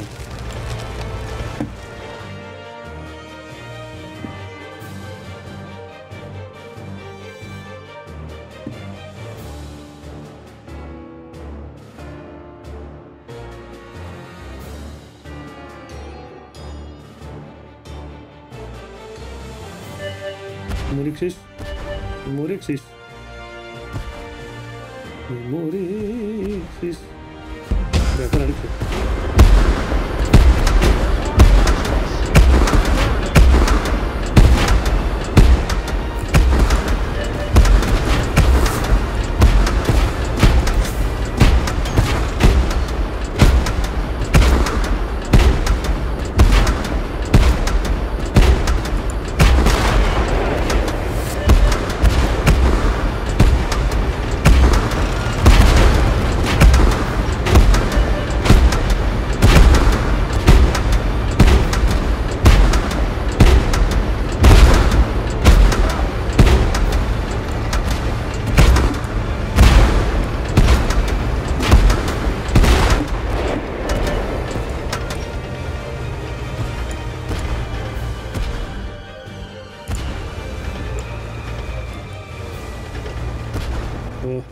Χαμός.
εδώ όσο γίνεται να χτυπάω το πίσω μέρος, να κάνω maximum ζημιά.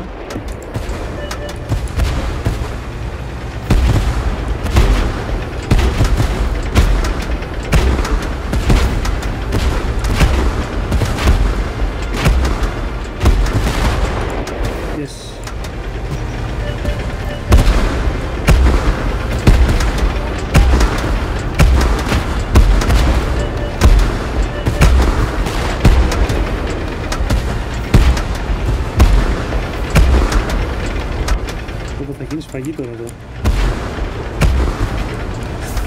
Εδώ θα γίνει σφαγή.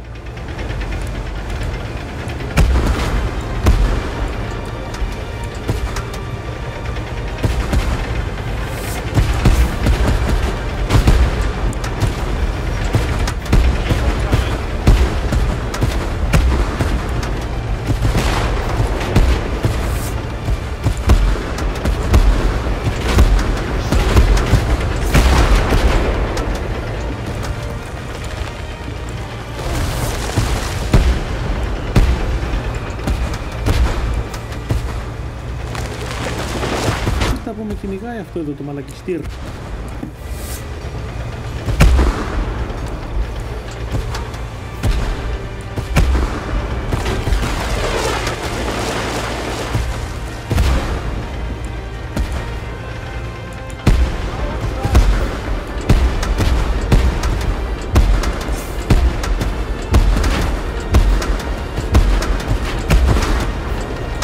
Κοίτα να δεις, ακόμα με κυνηγάει. Ρε, θα μας κάνεις.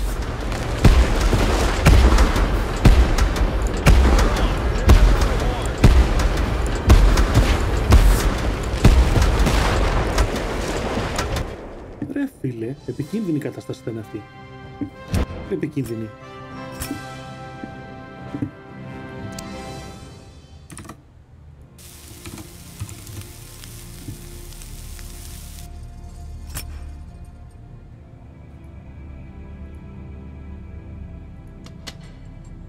$325. Λοιπόν, μπορούμε να αγοράσουμε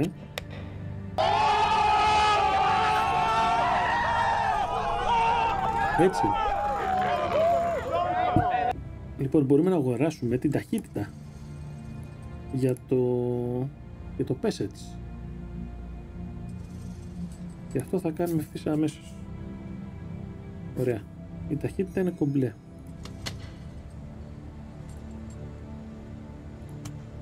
Θα πάρουμε το full πακέτο για το Kurgan. Θα φτιάξουμε και άλλα. Ωραία. Τι έχουμε, 3 εκατομμύρια. Κάμια αναβάθμιση σούλα για να δούμε εδώ. 3.451 θέλουμε. Αυτό θα κυνηγήσουμε λοιπόν. Θα γράψει στο chat. Θα ρίξω κι εγώ ένα hello.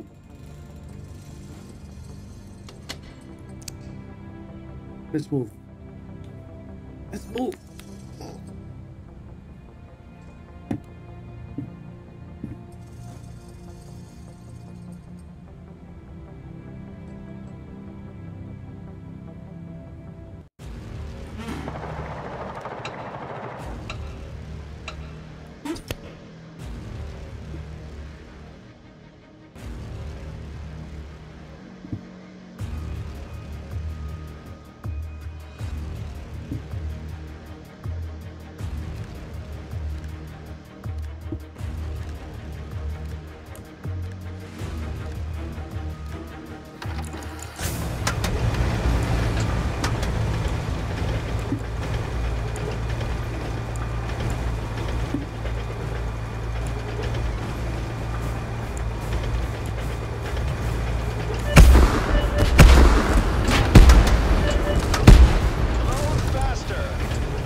τι γίνεται εδώ πάνω.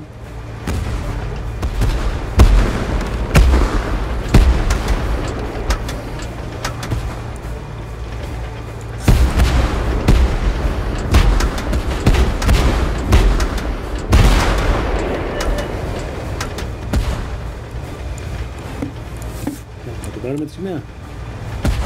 Ένα θέμα κι αυτό.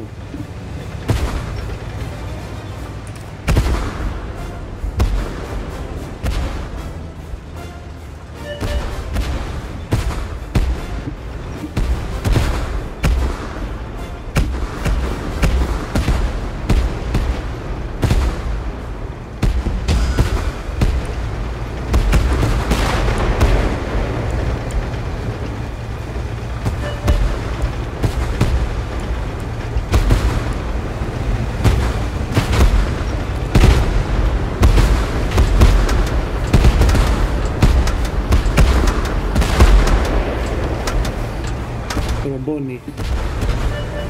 Τρομπόνι.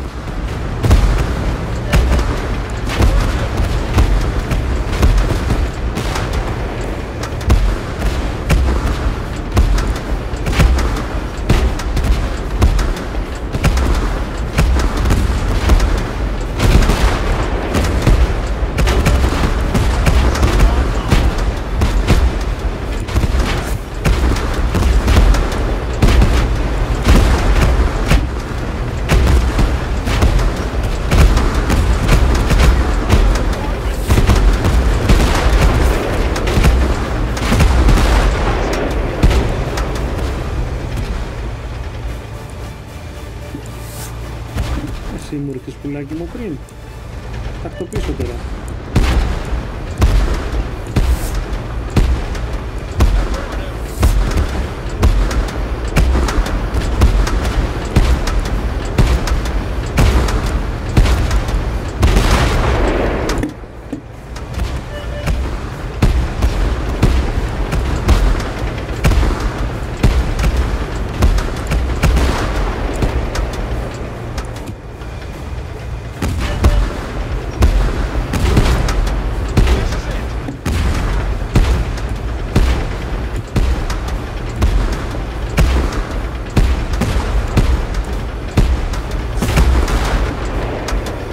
Next. Yes.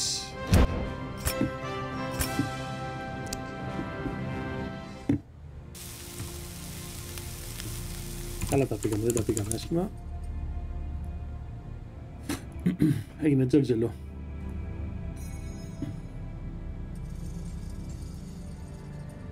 Χοντρό τζέρτζελο. Τζέρτζελation.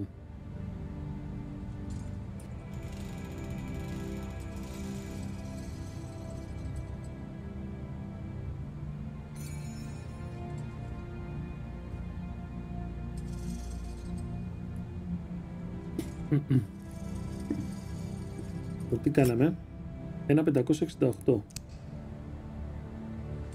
Άρα είναι, ένα 568, τι άλλο θέλω. Τι άλλο, grande.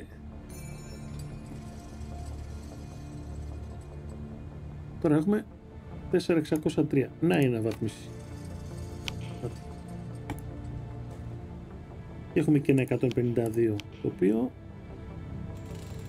θα το ρίξουμε μετά στο engine, μάλλον θα δούμε.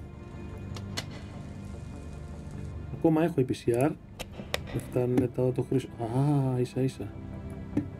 Θα βάλω και σηματάκι. Very good. Very good. Βάλω αυτό. Ή αυτό.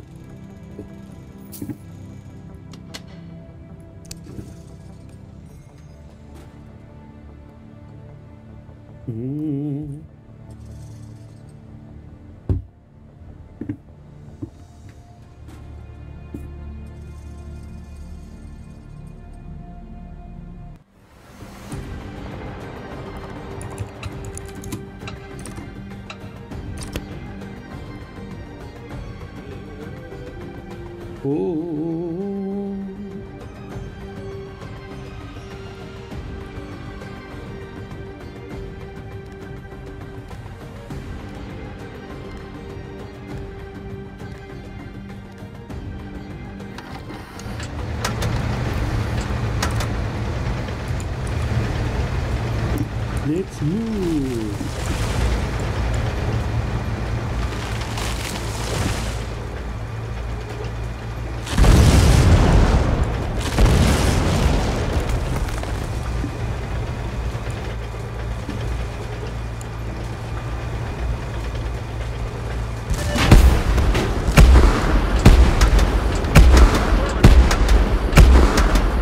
Τώρα, κάτσε εκεί.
Πέρασε λίγο.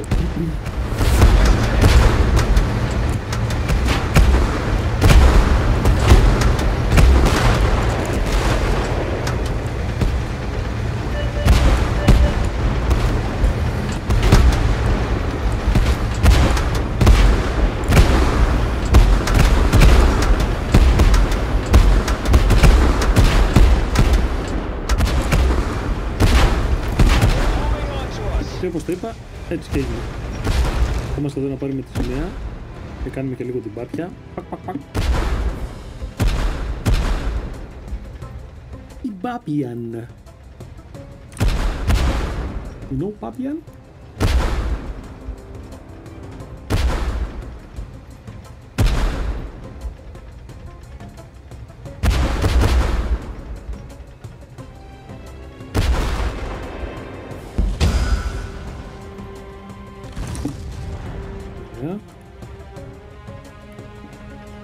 Πήραμε την Papian και έχει μείνει άλλος ένας. Τέλος, τον αυτοκτονήσανε. He drink him.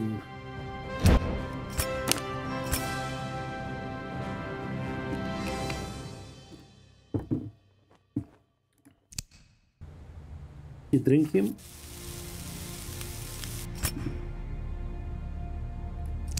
Ένα 5.46.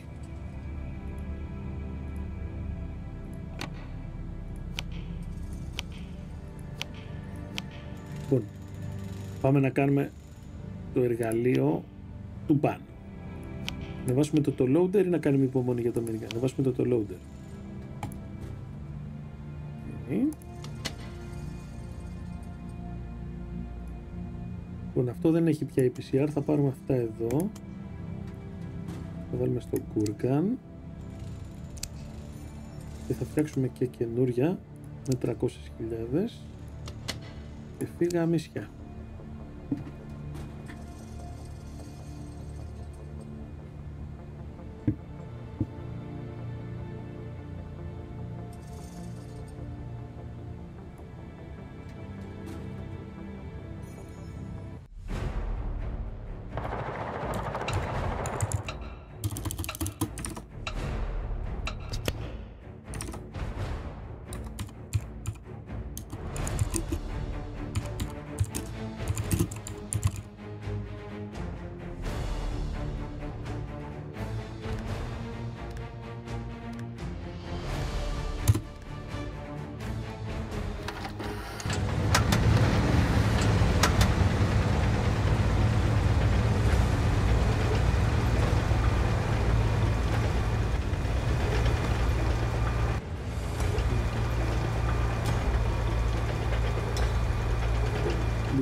Α, είναι ήδη μέσα. Τώρα το είδα. Πίσω audio. Ωραία, το κάνουμε rename.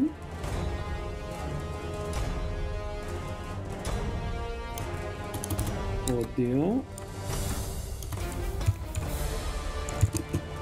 Εδώ. Thanks. Α, μπράβο. Alright. Λοιπόν, για πάμε. Πάμε γερά. Κατά το νήτρο και φύγαμε. Στη μάχη. Ριχνόμεθα στη μάχη.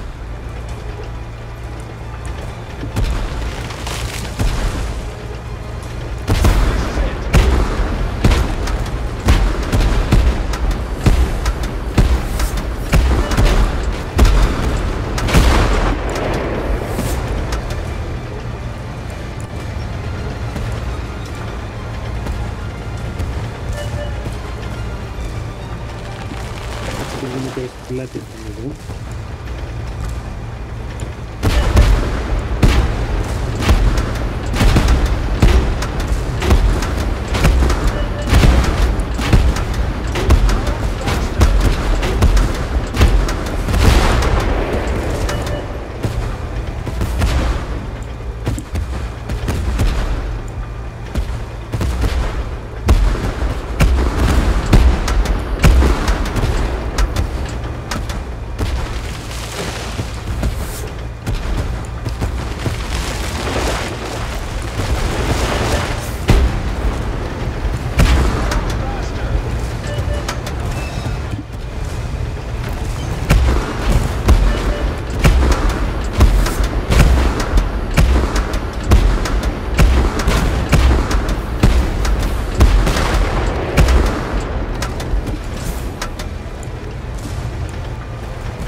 Ωραία, θα προλάβουμε τη σημαία άραγε.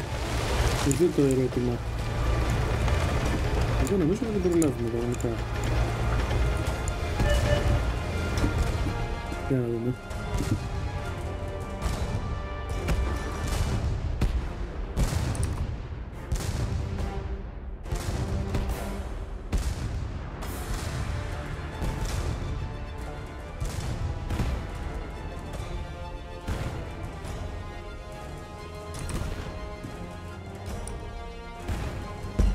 Ωραία.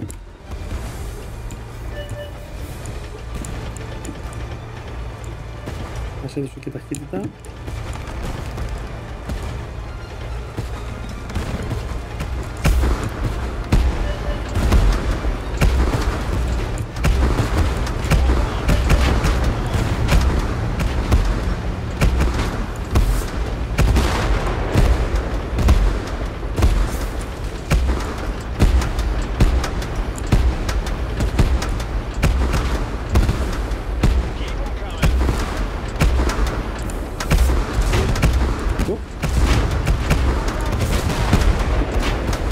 Μου ρίχνησα.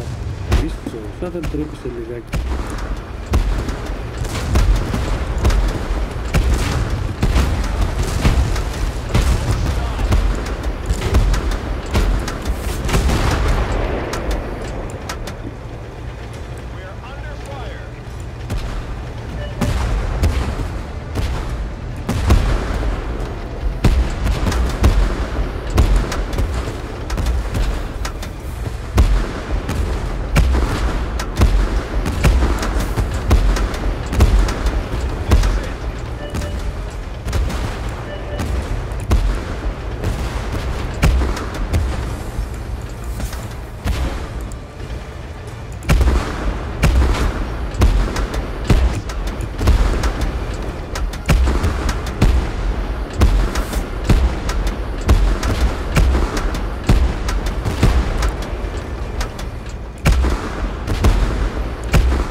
Έχουν αυξηθεί τα μποτάκια σε δυσκολία τώρα, έχουν γίνει θηριάκια.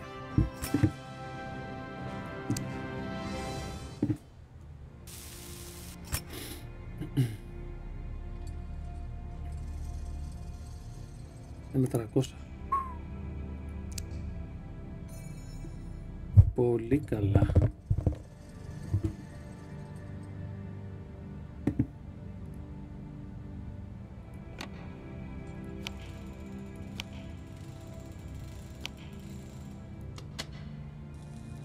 Λοιπόν, αυτό θα γίνει σε 8 λεπτά.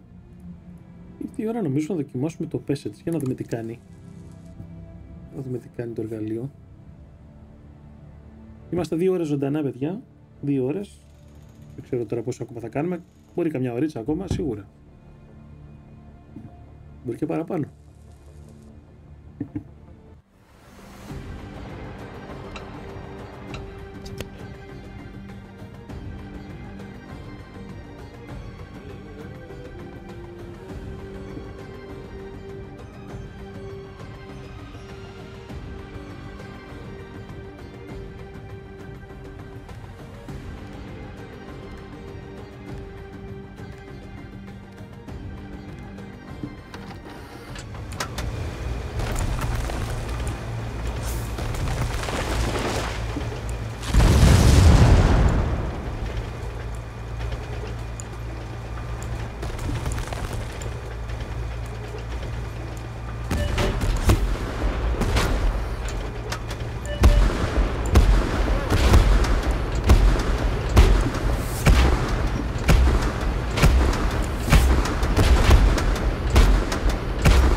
Εδώ είσαι, πουλάκι μου.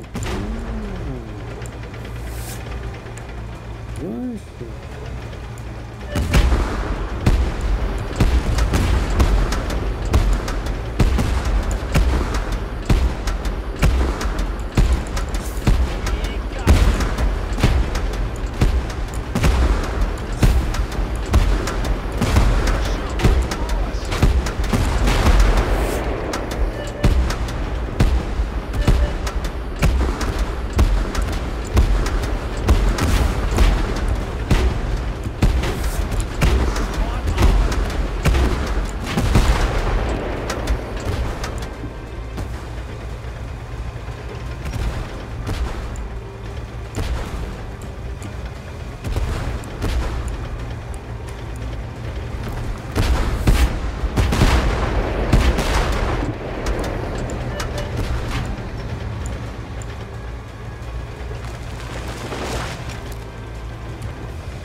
Και όμως την γλίτωσα.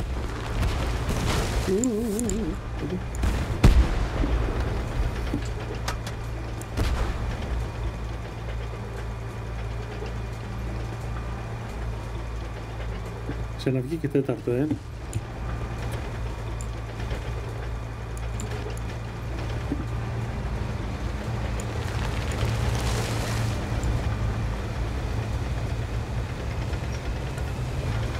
Τρία τα βλέπω, το τέταρτο που είναι.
Θα φάνε το μικρό και θα έρθουν σε μένα. Κάτσε να το αράξω εδώ το εργαλείο. Μήπως και την γλιτώσω.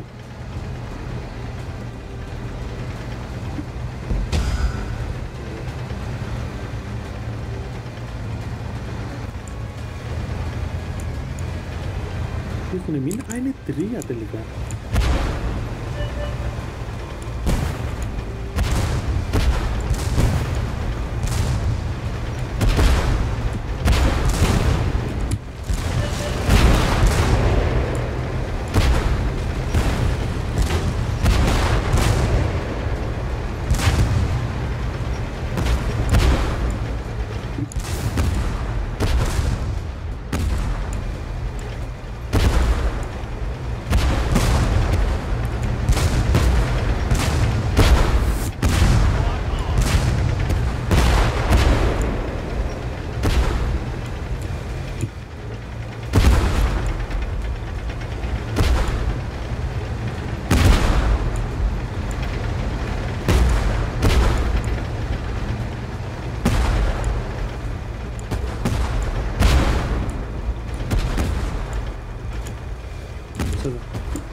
Πάλι έμεινε από σφαίρες.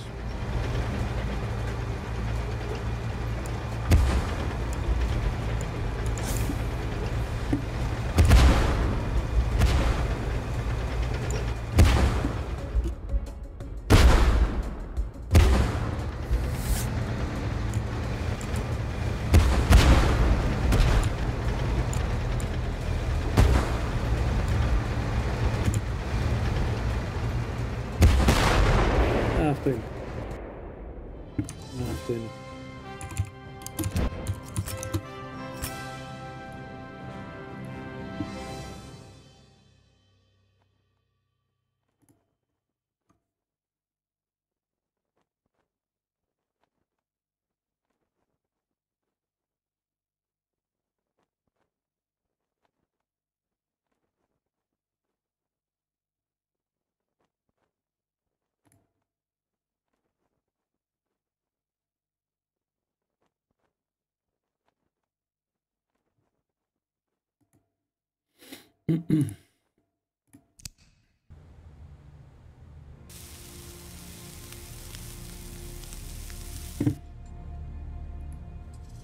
Τι κάναμε? 9.46. Πολύ ωραία. 2.400.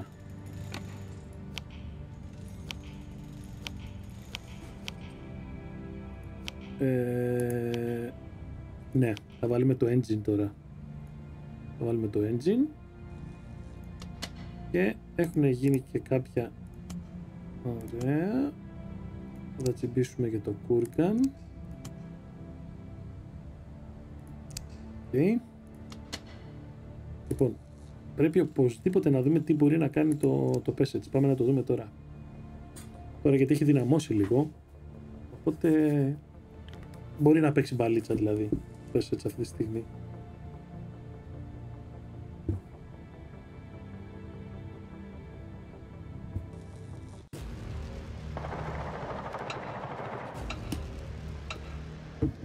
Λοιπόν, Passage.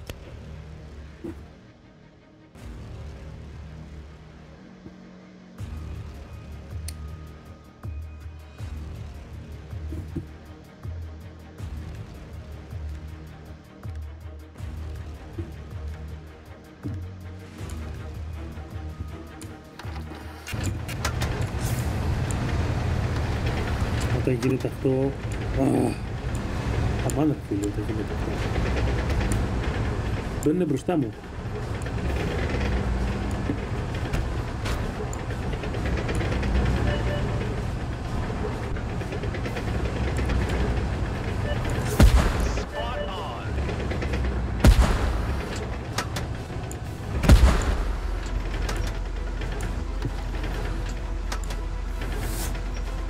Λοιπόν, καίγονται και οι τρεις τώρα. Πολύ καλό αυτό, μέχρι να φτάσουν εδώ πέρα. Θα αλλάξουμε και κατεύθυνση εμείς.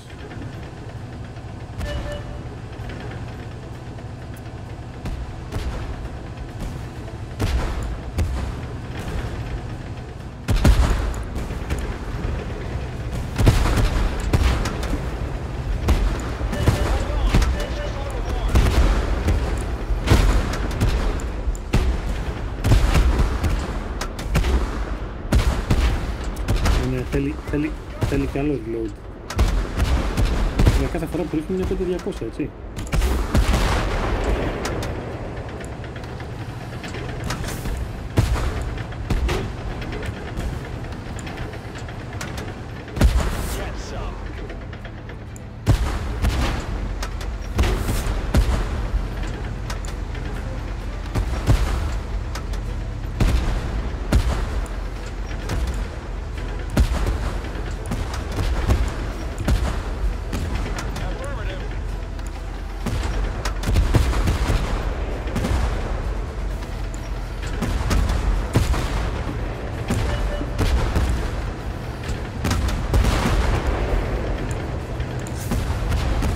Όμορφα. Όμορφα.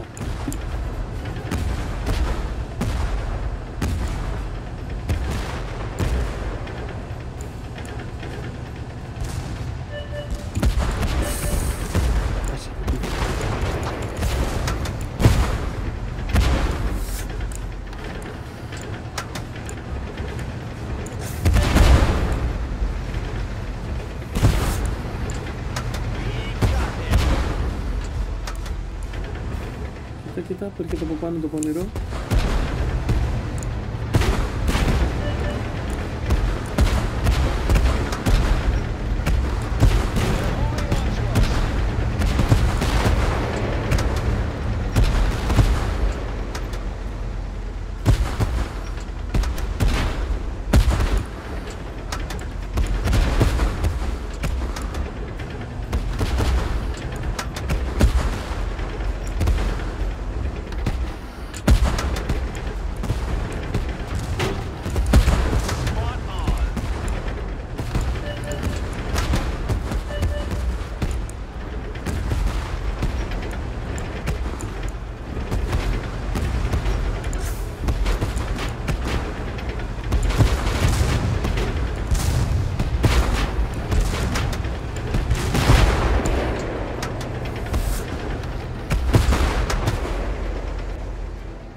Πάρω τη σημαία ή να μην πάω.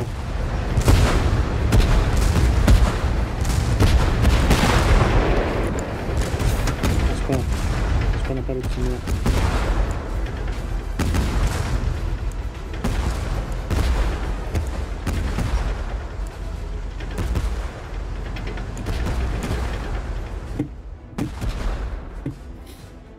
Ωραία, κάνουμε την παρτούλα.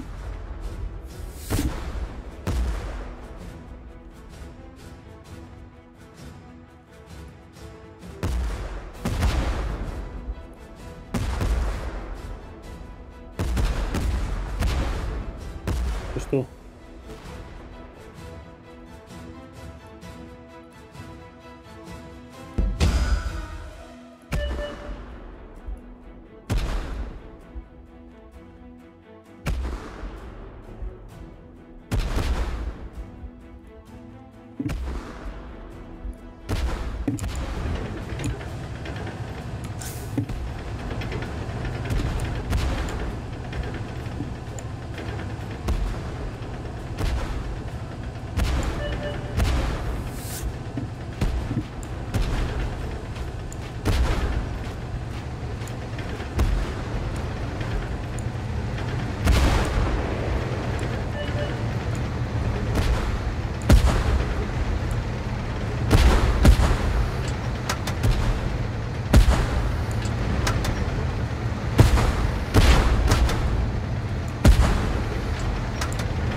Yes.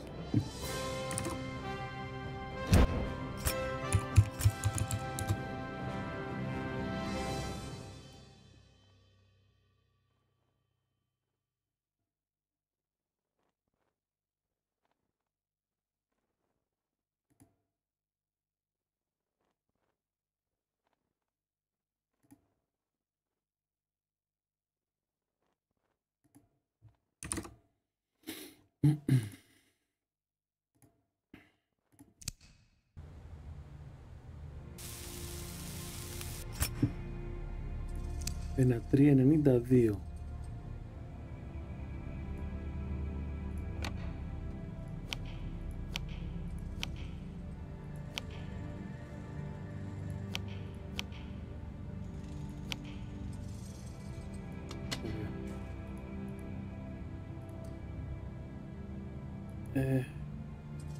Έχει αρχίσει και φέρνει περίπου το ίδιο σήμη με το κούργα.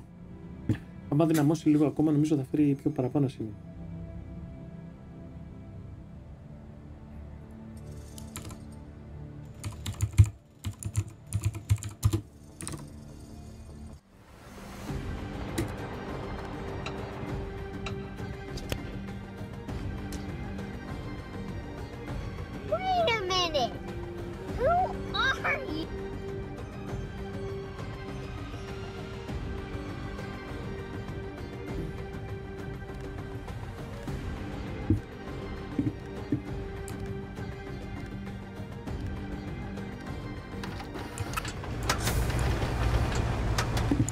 Let's go.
λες ρε παιδί μου πάει πολύ στρώτα, δηλαδή το βλέπεις και πάει μόνο του.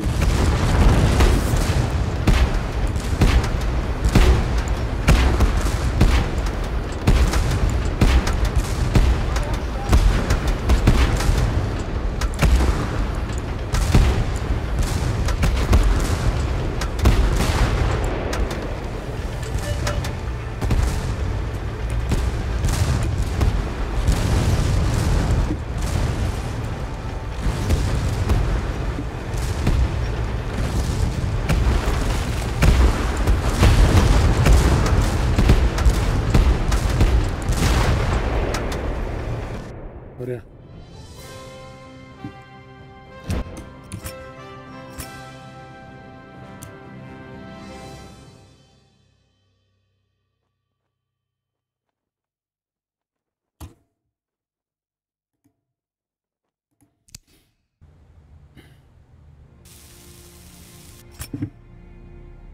Ένα 686. Δεν τι μαζέψαμε, 3700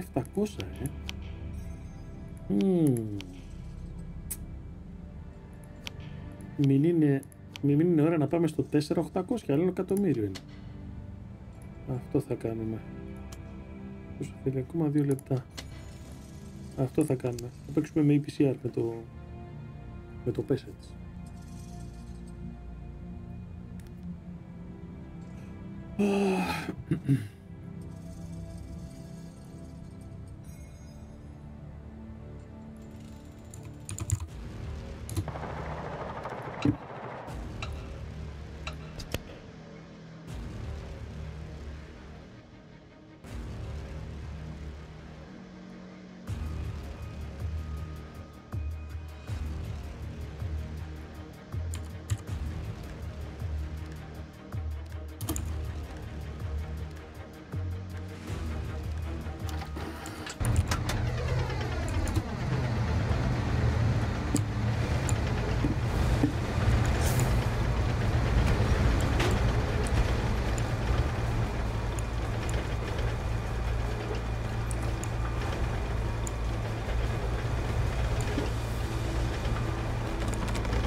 Τρομπόνι.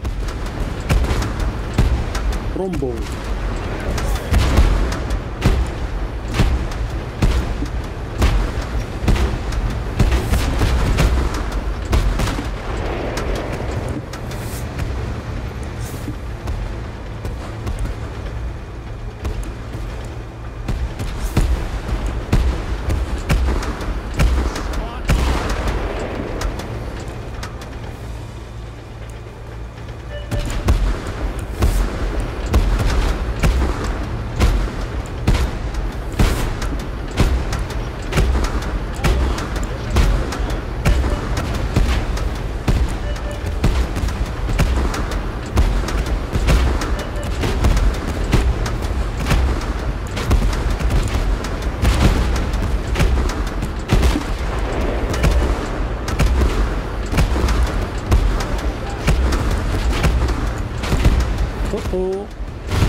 να προσφέρεις. Ωραία, την κατάλληλη στιγμή.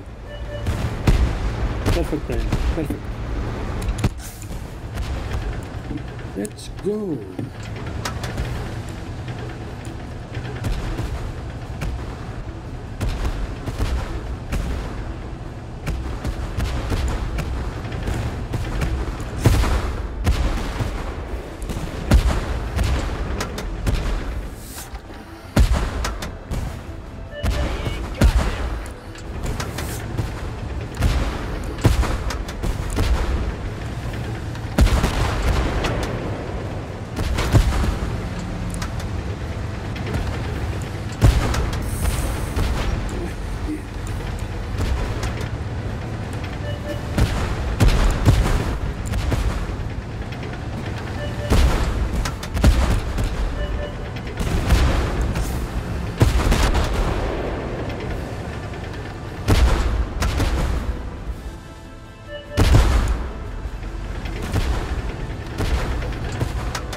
Yes.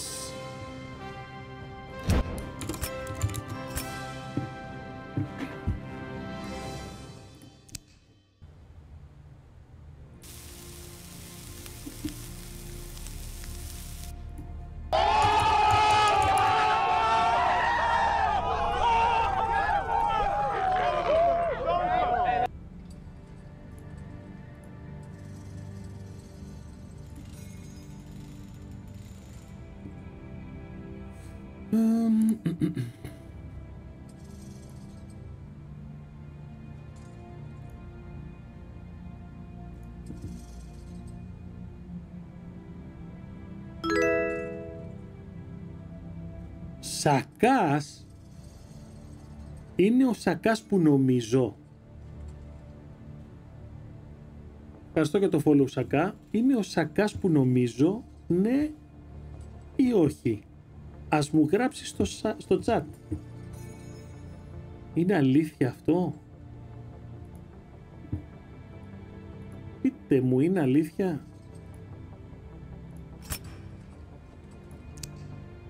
Είναι ο Σακάς που γνωρίζω ή είναι κάποια συνωνυμία? Δικαιούμαι να ξέρω.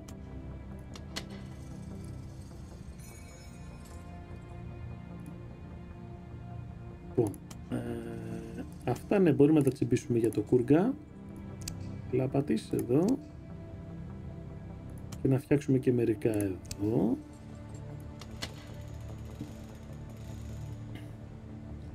Σακάς, για γράψε μου.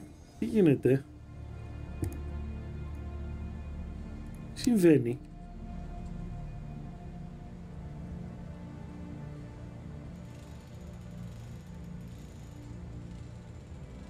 Με βάλε σε σκέψεις τώρα. Για να δω ποιος είναι. Σακάς 09.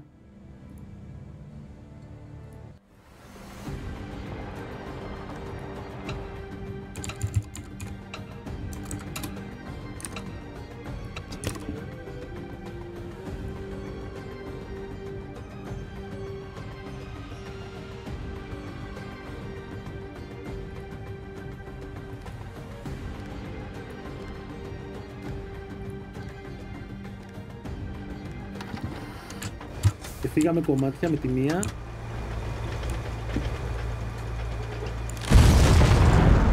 Με τη μία όμως.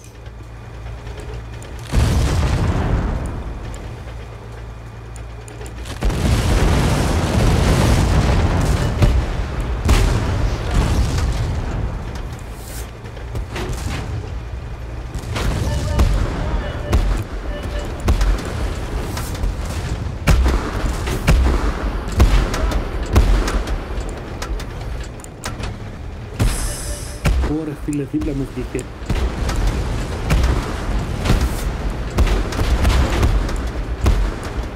Τι, κάτσε κατά την μπάρα. Κάτσε κατά την μπάρα.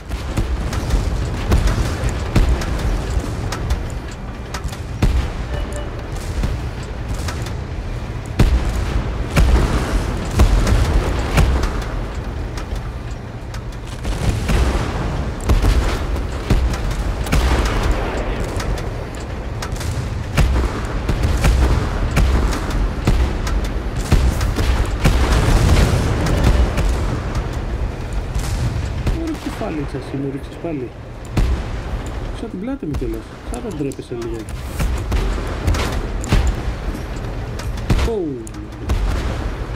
Λοιπόν εσύ.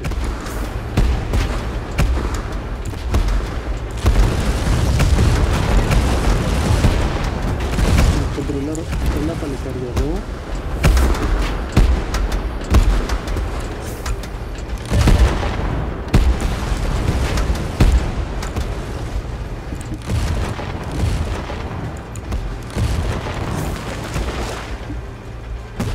Δεν θα γράψει ο Σάκας να μου φύγει απορία. Θα γράψει τίποτα.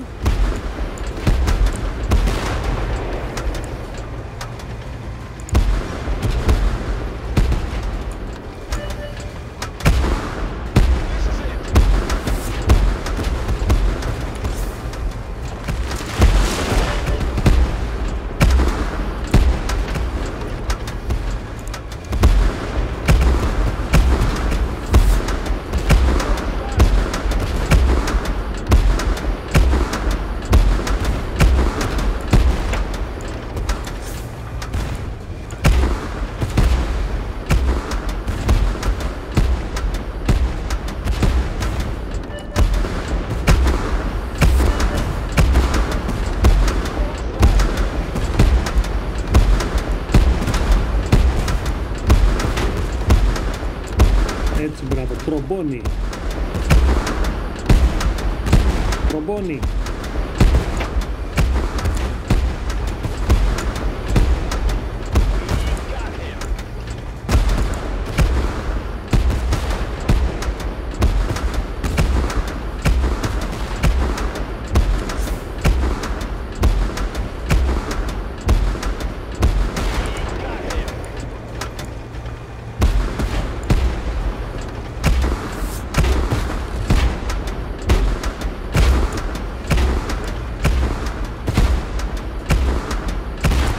Έτσι, μπράβο.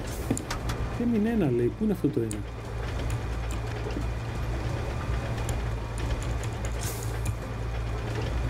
Πουλάκι μου, κάτω είσαι.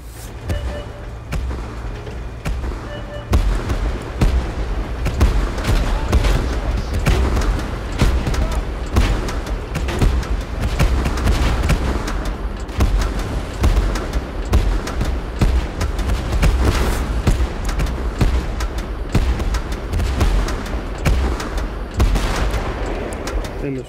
Yes. Yes. Very good.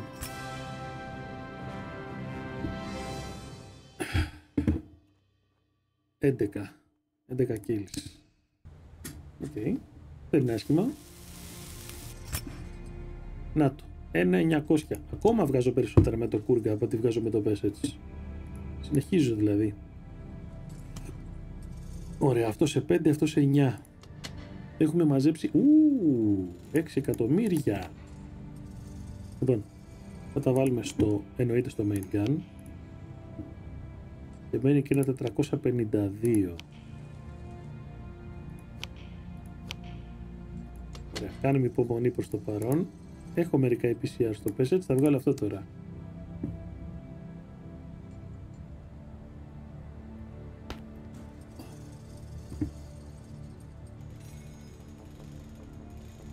Thank you, Sakas, thank you.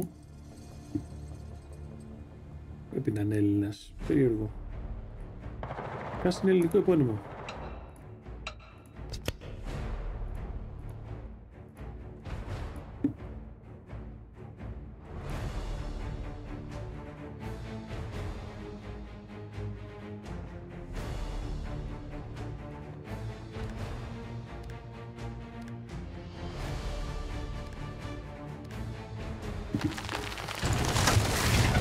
Φεύγουμε κομμάτια με το εργαλείο. Επειδή είναι γρήγορο. Θα πάρουμε τη σημαία.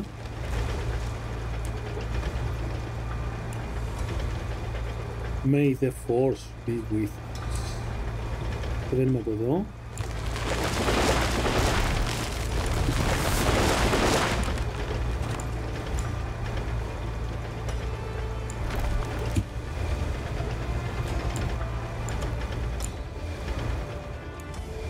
Αυτό τώρα είναι bug, το έχω ξαναπεί.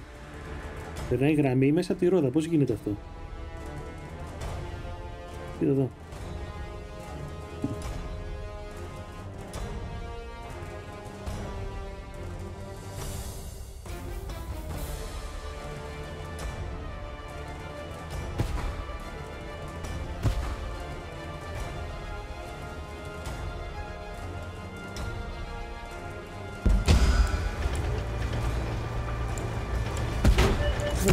Βρε.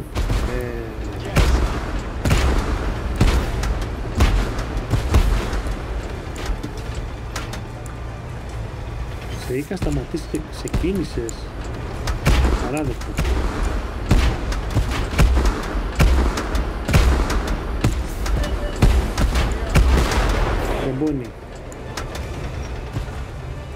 Τρομπόνι και να δούμε.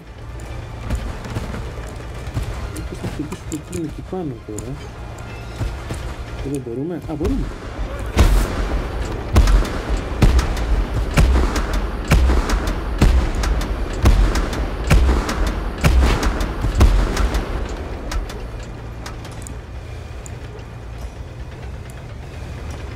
Ωραία, πάμε κάτω στα παλικάρια που έχουμε πρόβλημα.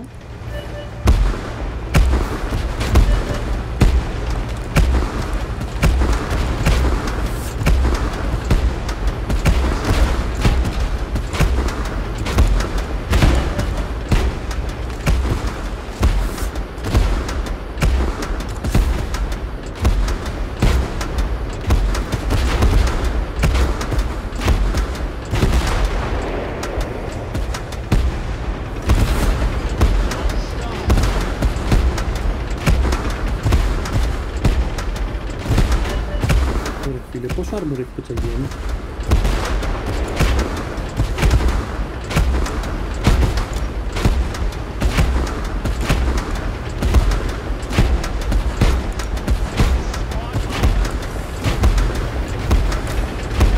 Πας κάπου.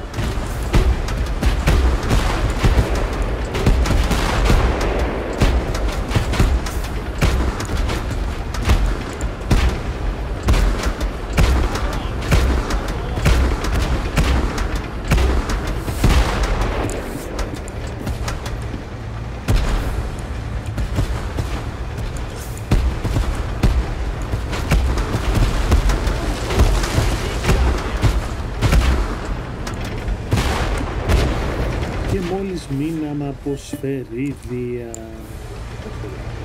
Α, το δεν ερχόμαστε εμείς. Ωραία. Πρέπει να πάω να μου ρίξουν οι Καναδοί να με στείλουν στον Άγιο Πέτρο. Να γάριξε μια καλή.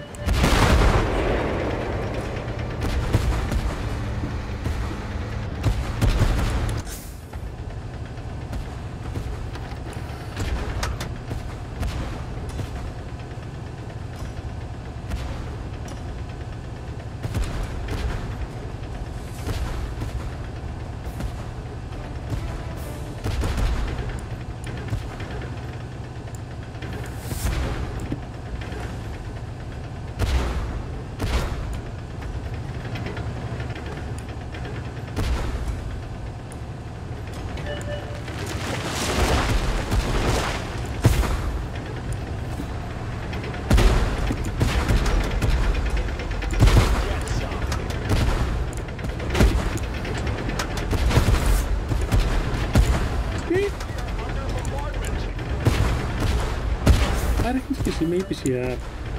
Σοβαρά.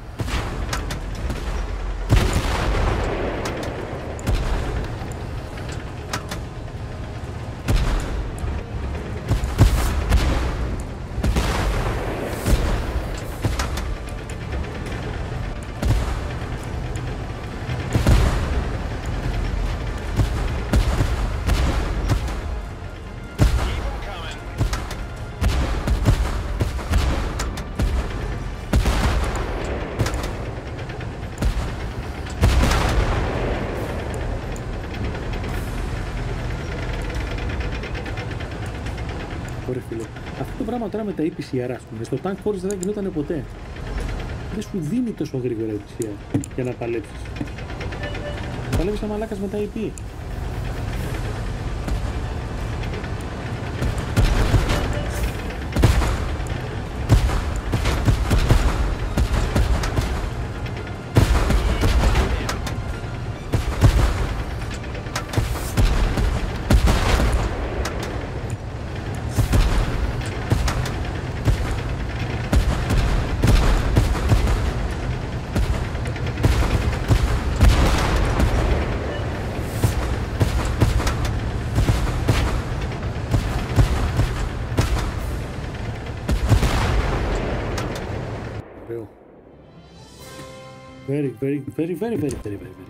Very good.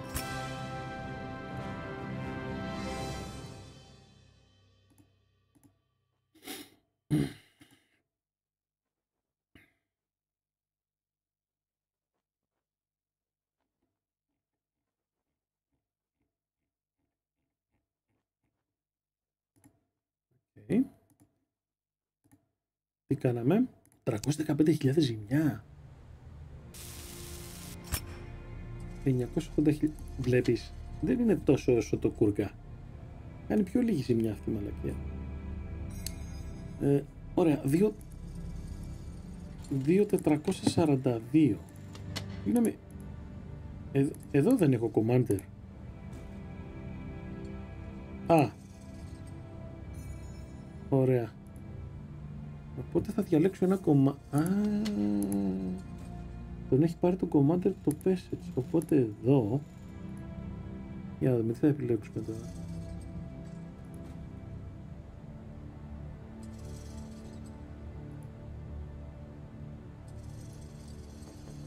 Είναι και αυτή με χρυσό.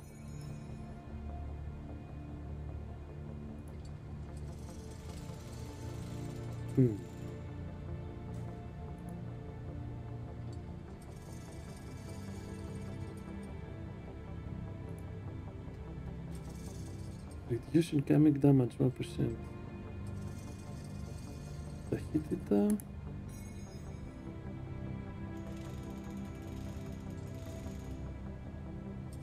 AP damage, APCR damage.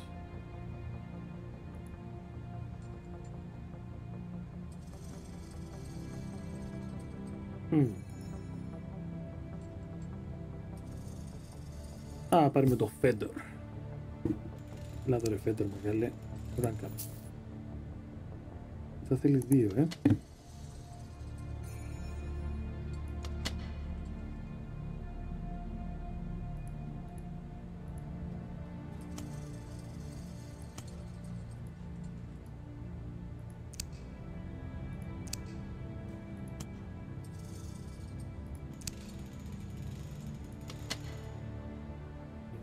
Let's go.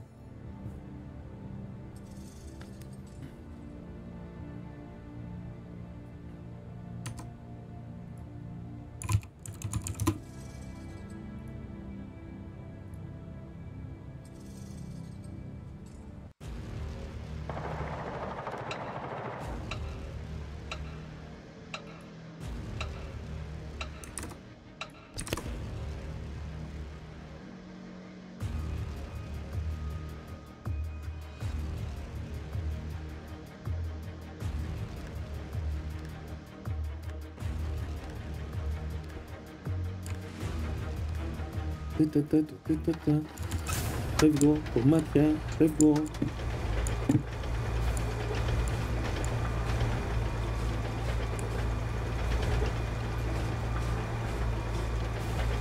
Πού πας εσύ?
σημαία, το καπάκι.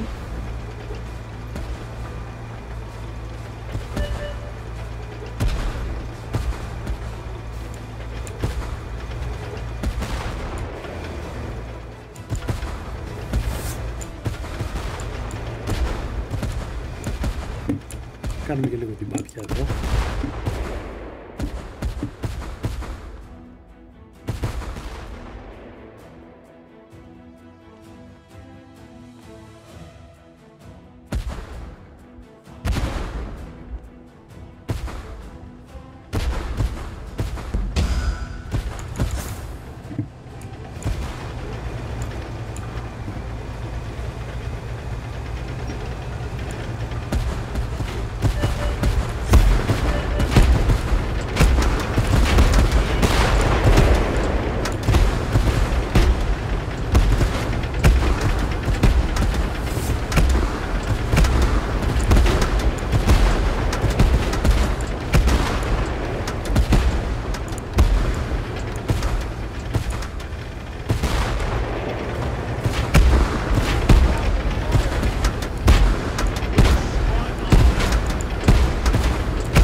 Μπόνι.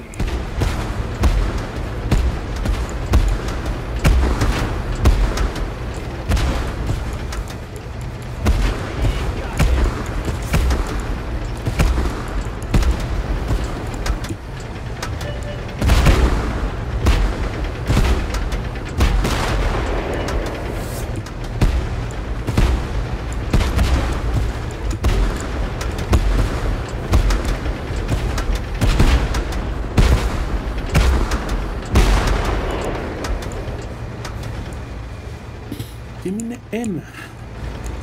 Είσαι εσύ το ένα.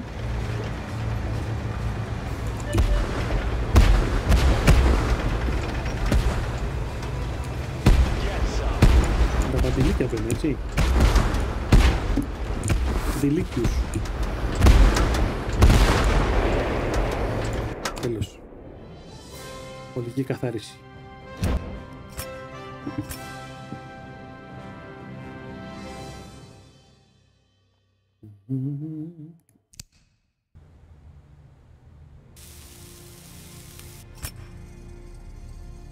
Ψιου, 2.396. Πολύ παραπάνω ασήμια από το PES, έτσι, παιδιά. Αυτό. Οπότε... Τότε είναι 50%. Ωραία, φέρ' το εδώ. Το Kurgan, που δίνει φούλα ασήμι. Τι μας μένει, 2.878. 2.878. 5 μύρια θέλει και 1.500. Είναι αυτός. 2 μύρια. Αυτόν θα κάνουμε update. Πολύ ωραία. Φύγαμε ίσια.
Τρομπόνι.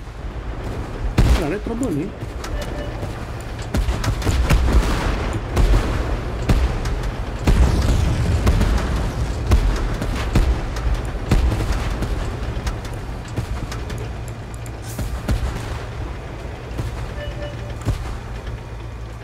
Πάω από την άλλη πλευρά τότε, αφού επιμένεις.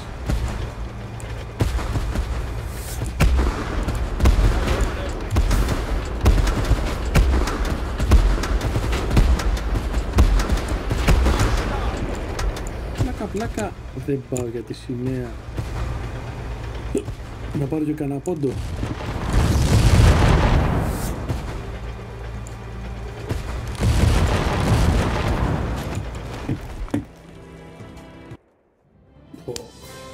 Για τη σημαία δεν προλάβαμε.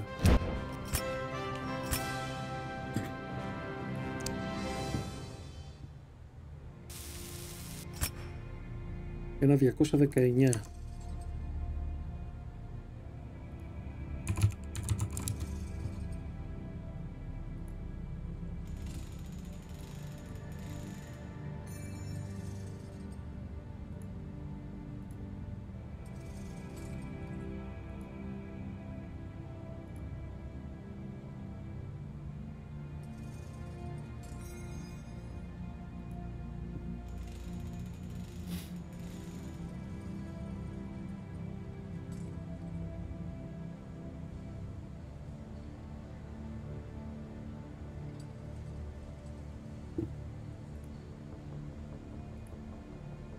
Λοιπόν, φορτώσαμε πάλι 2 εκατομμύρια. 2 εκατομμύρια. Έχω μόνο 3 EPCR εδώ. 2.098. Οπότε θα κάνω λίγο υπομονή τώρα. Φύγα μίσια.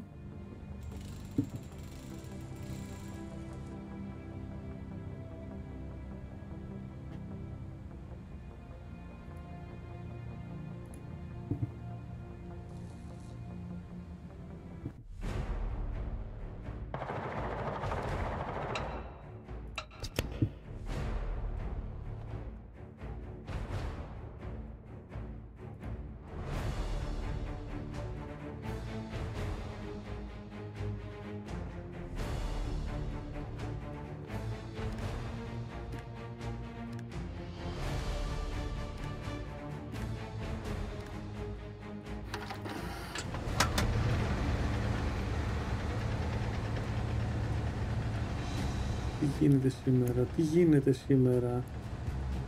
Ωραία. Πάμε.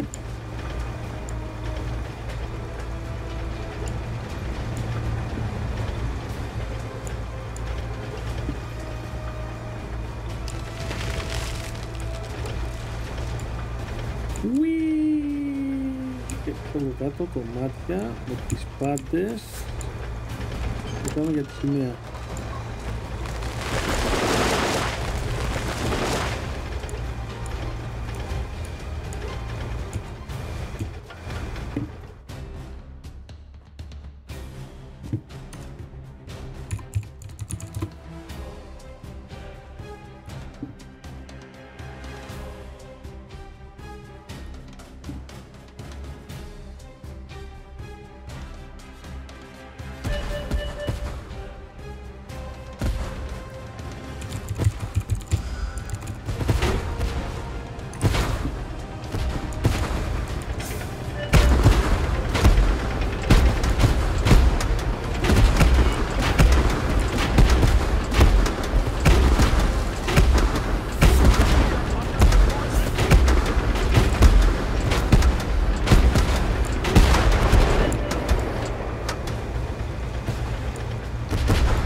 πεις η μαλακία γάμο.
Φίλε, πόσο armor είχε.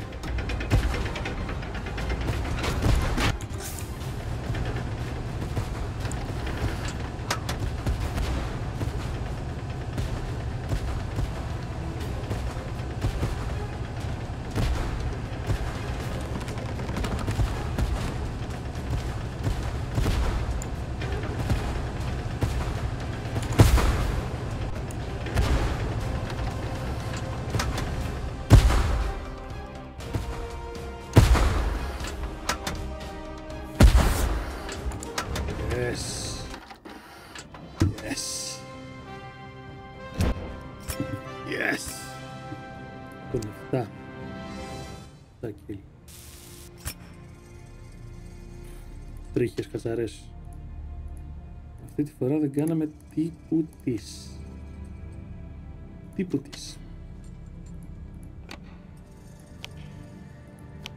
2.800. Ωραία, ας αναβαθμίσουμε το engine.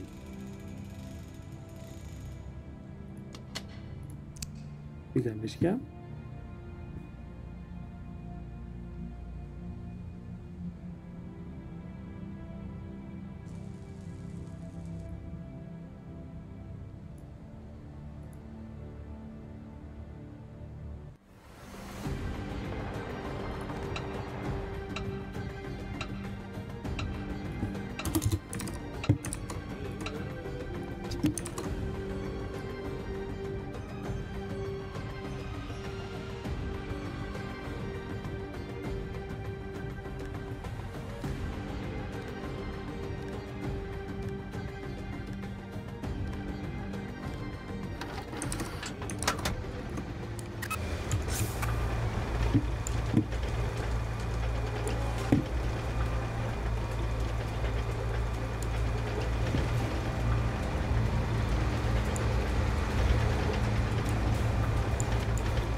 πίσω.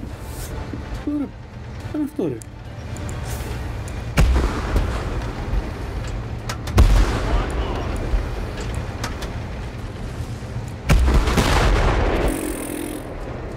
Πολύ ξύλο.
Ωραία φίλε.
τη σημαία δεν πήραμε.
Θα κάνουμε ένα μικρό διαλυματάκι και επιστρέφουμε πάλι πίσω σε λίγο.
Ωραία.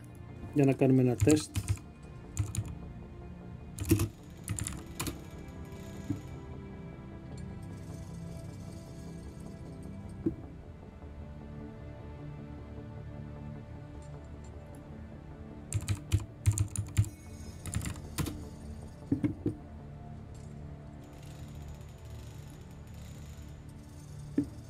Τι γίνεται σήμερα ρε γάμο του?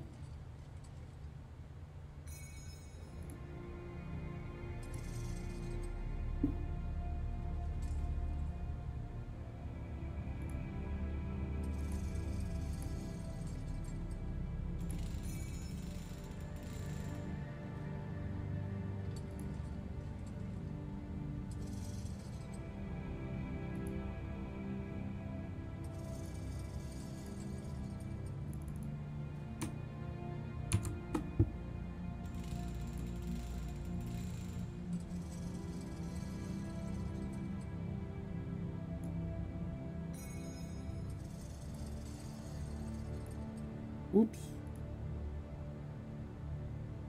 Ναι, αλλά δεν θέλω αυτό όμως, οπότε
Δεν μπορώ να καταλάβω τι γίνεται.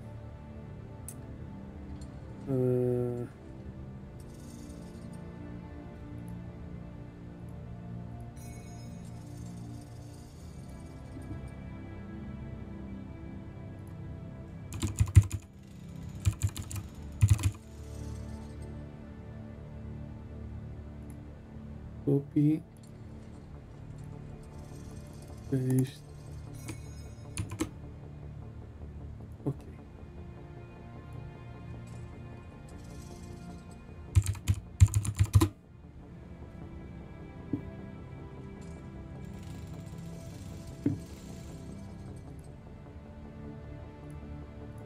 Λοιπόν, φύγαμε παρακάτω.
Yes. Ωραία. Πολύ ωραία.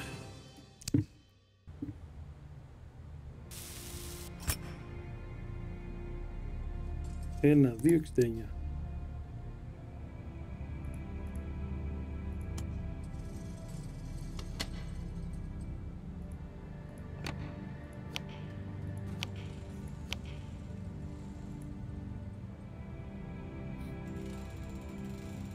Λοιπόν, νομίζω ότι είναι καλά για σήμερα.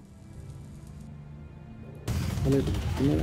Έριξα και πολύ γέλιο με το CEO του Twitch που έλεγε βλακίες όλο το βράδυ. Και το κορυφαίο, εσείς στη δουλειά σας και εμείς στη δουλειά μας. Δεν πας καλά, άνθρωπε μου. Γι' αυτό ήρθαν όλοι στο Kick. Πολλά πράγματα. Λοιπόν, να σας ευχαριστήσω όλους και τα λέμε. Αύριο δεν θα γίνει stream λόγω βραδινής εργασίας, αλλά το Σάββατο το βράδυ θα τα ξαναπούμε. Λοιπόν, γεια χαρά σε όλους.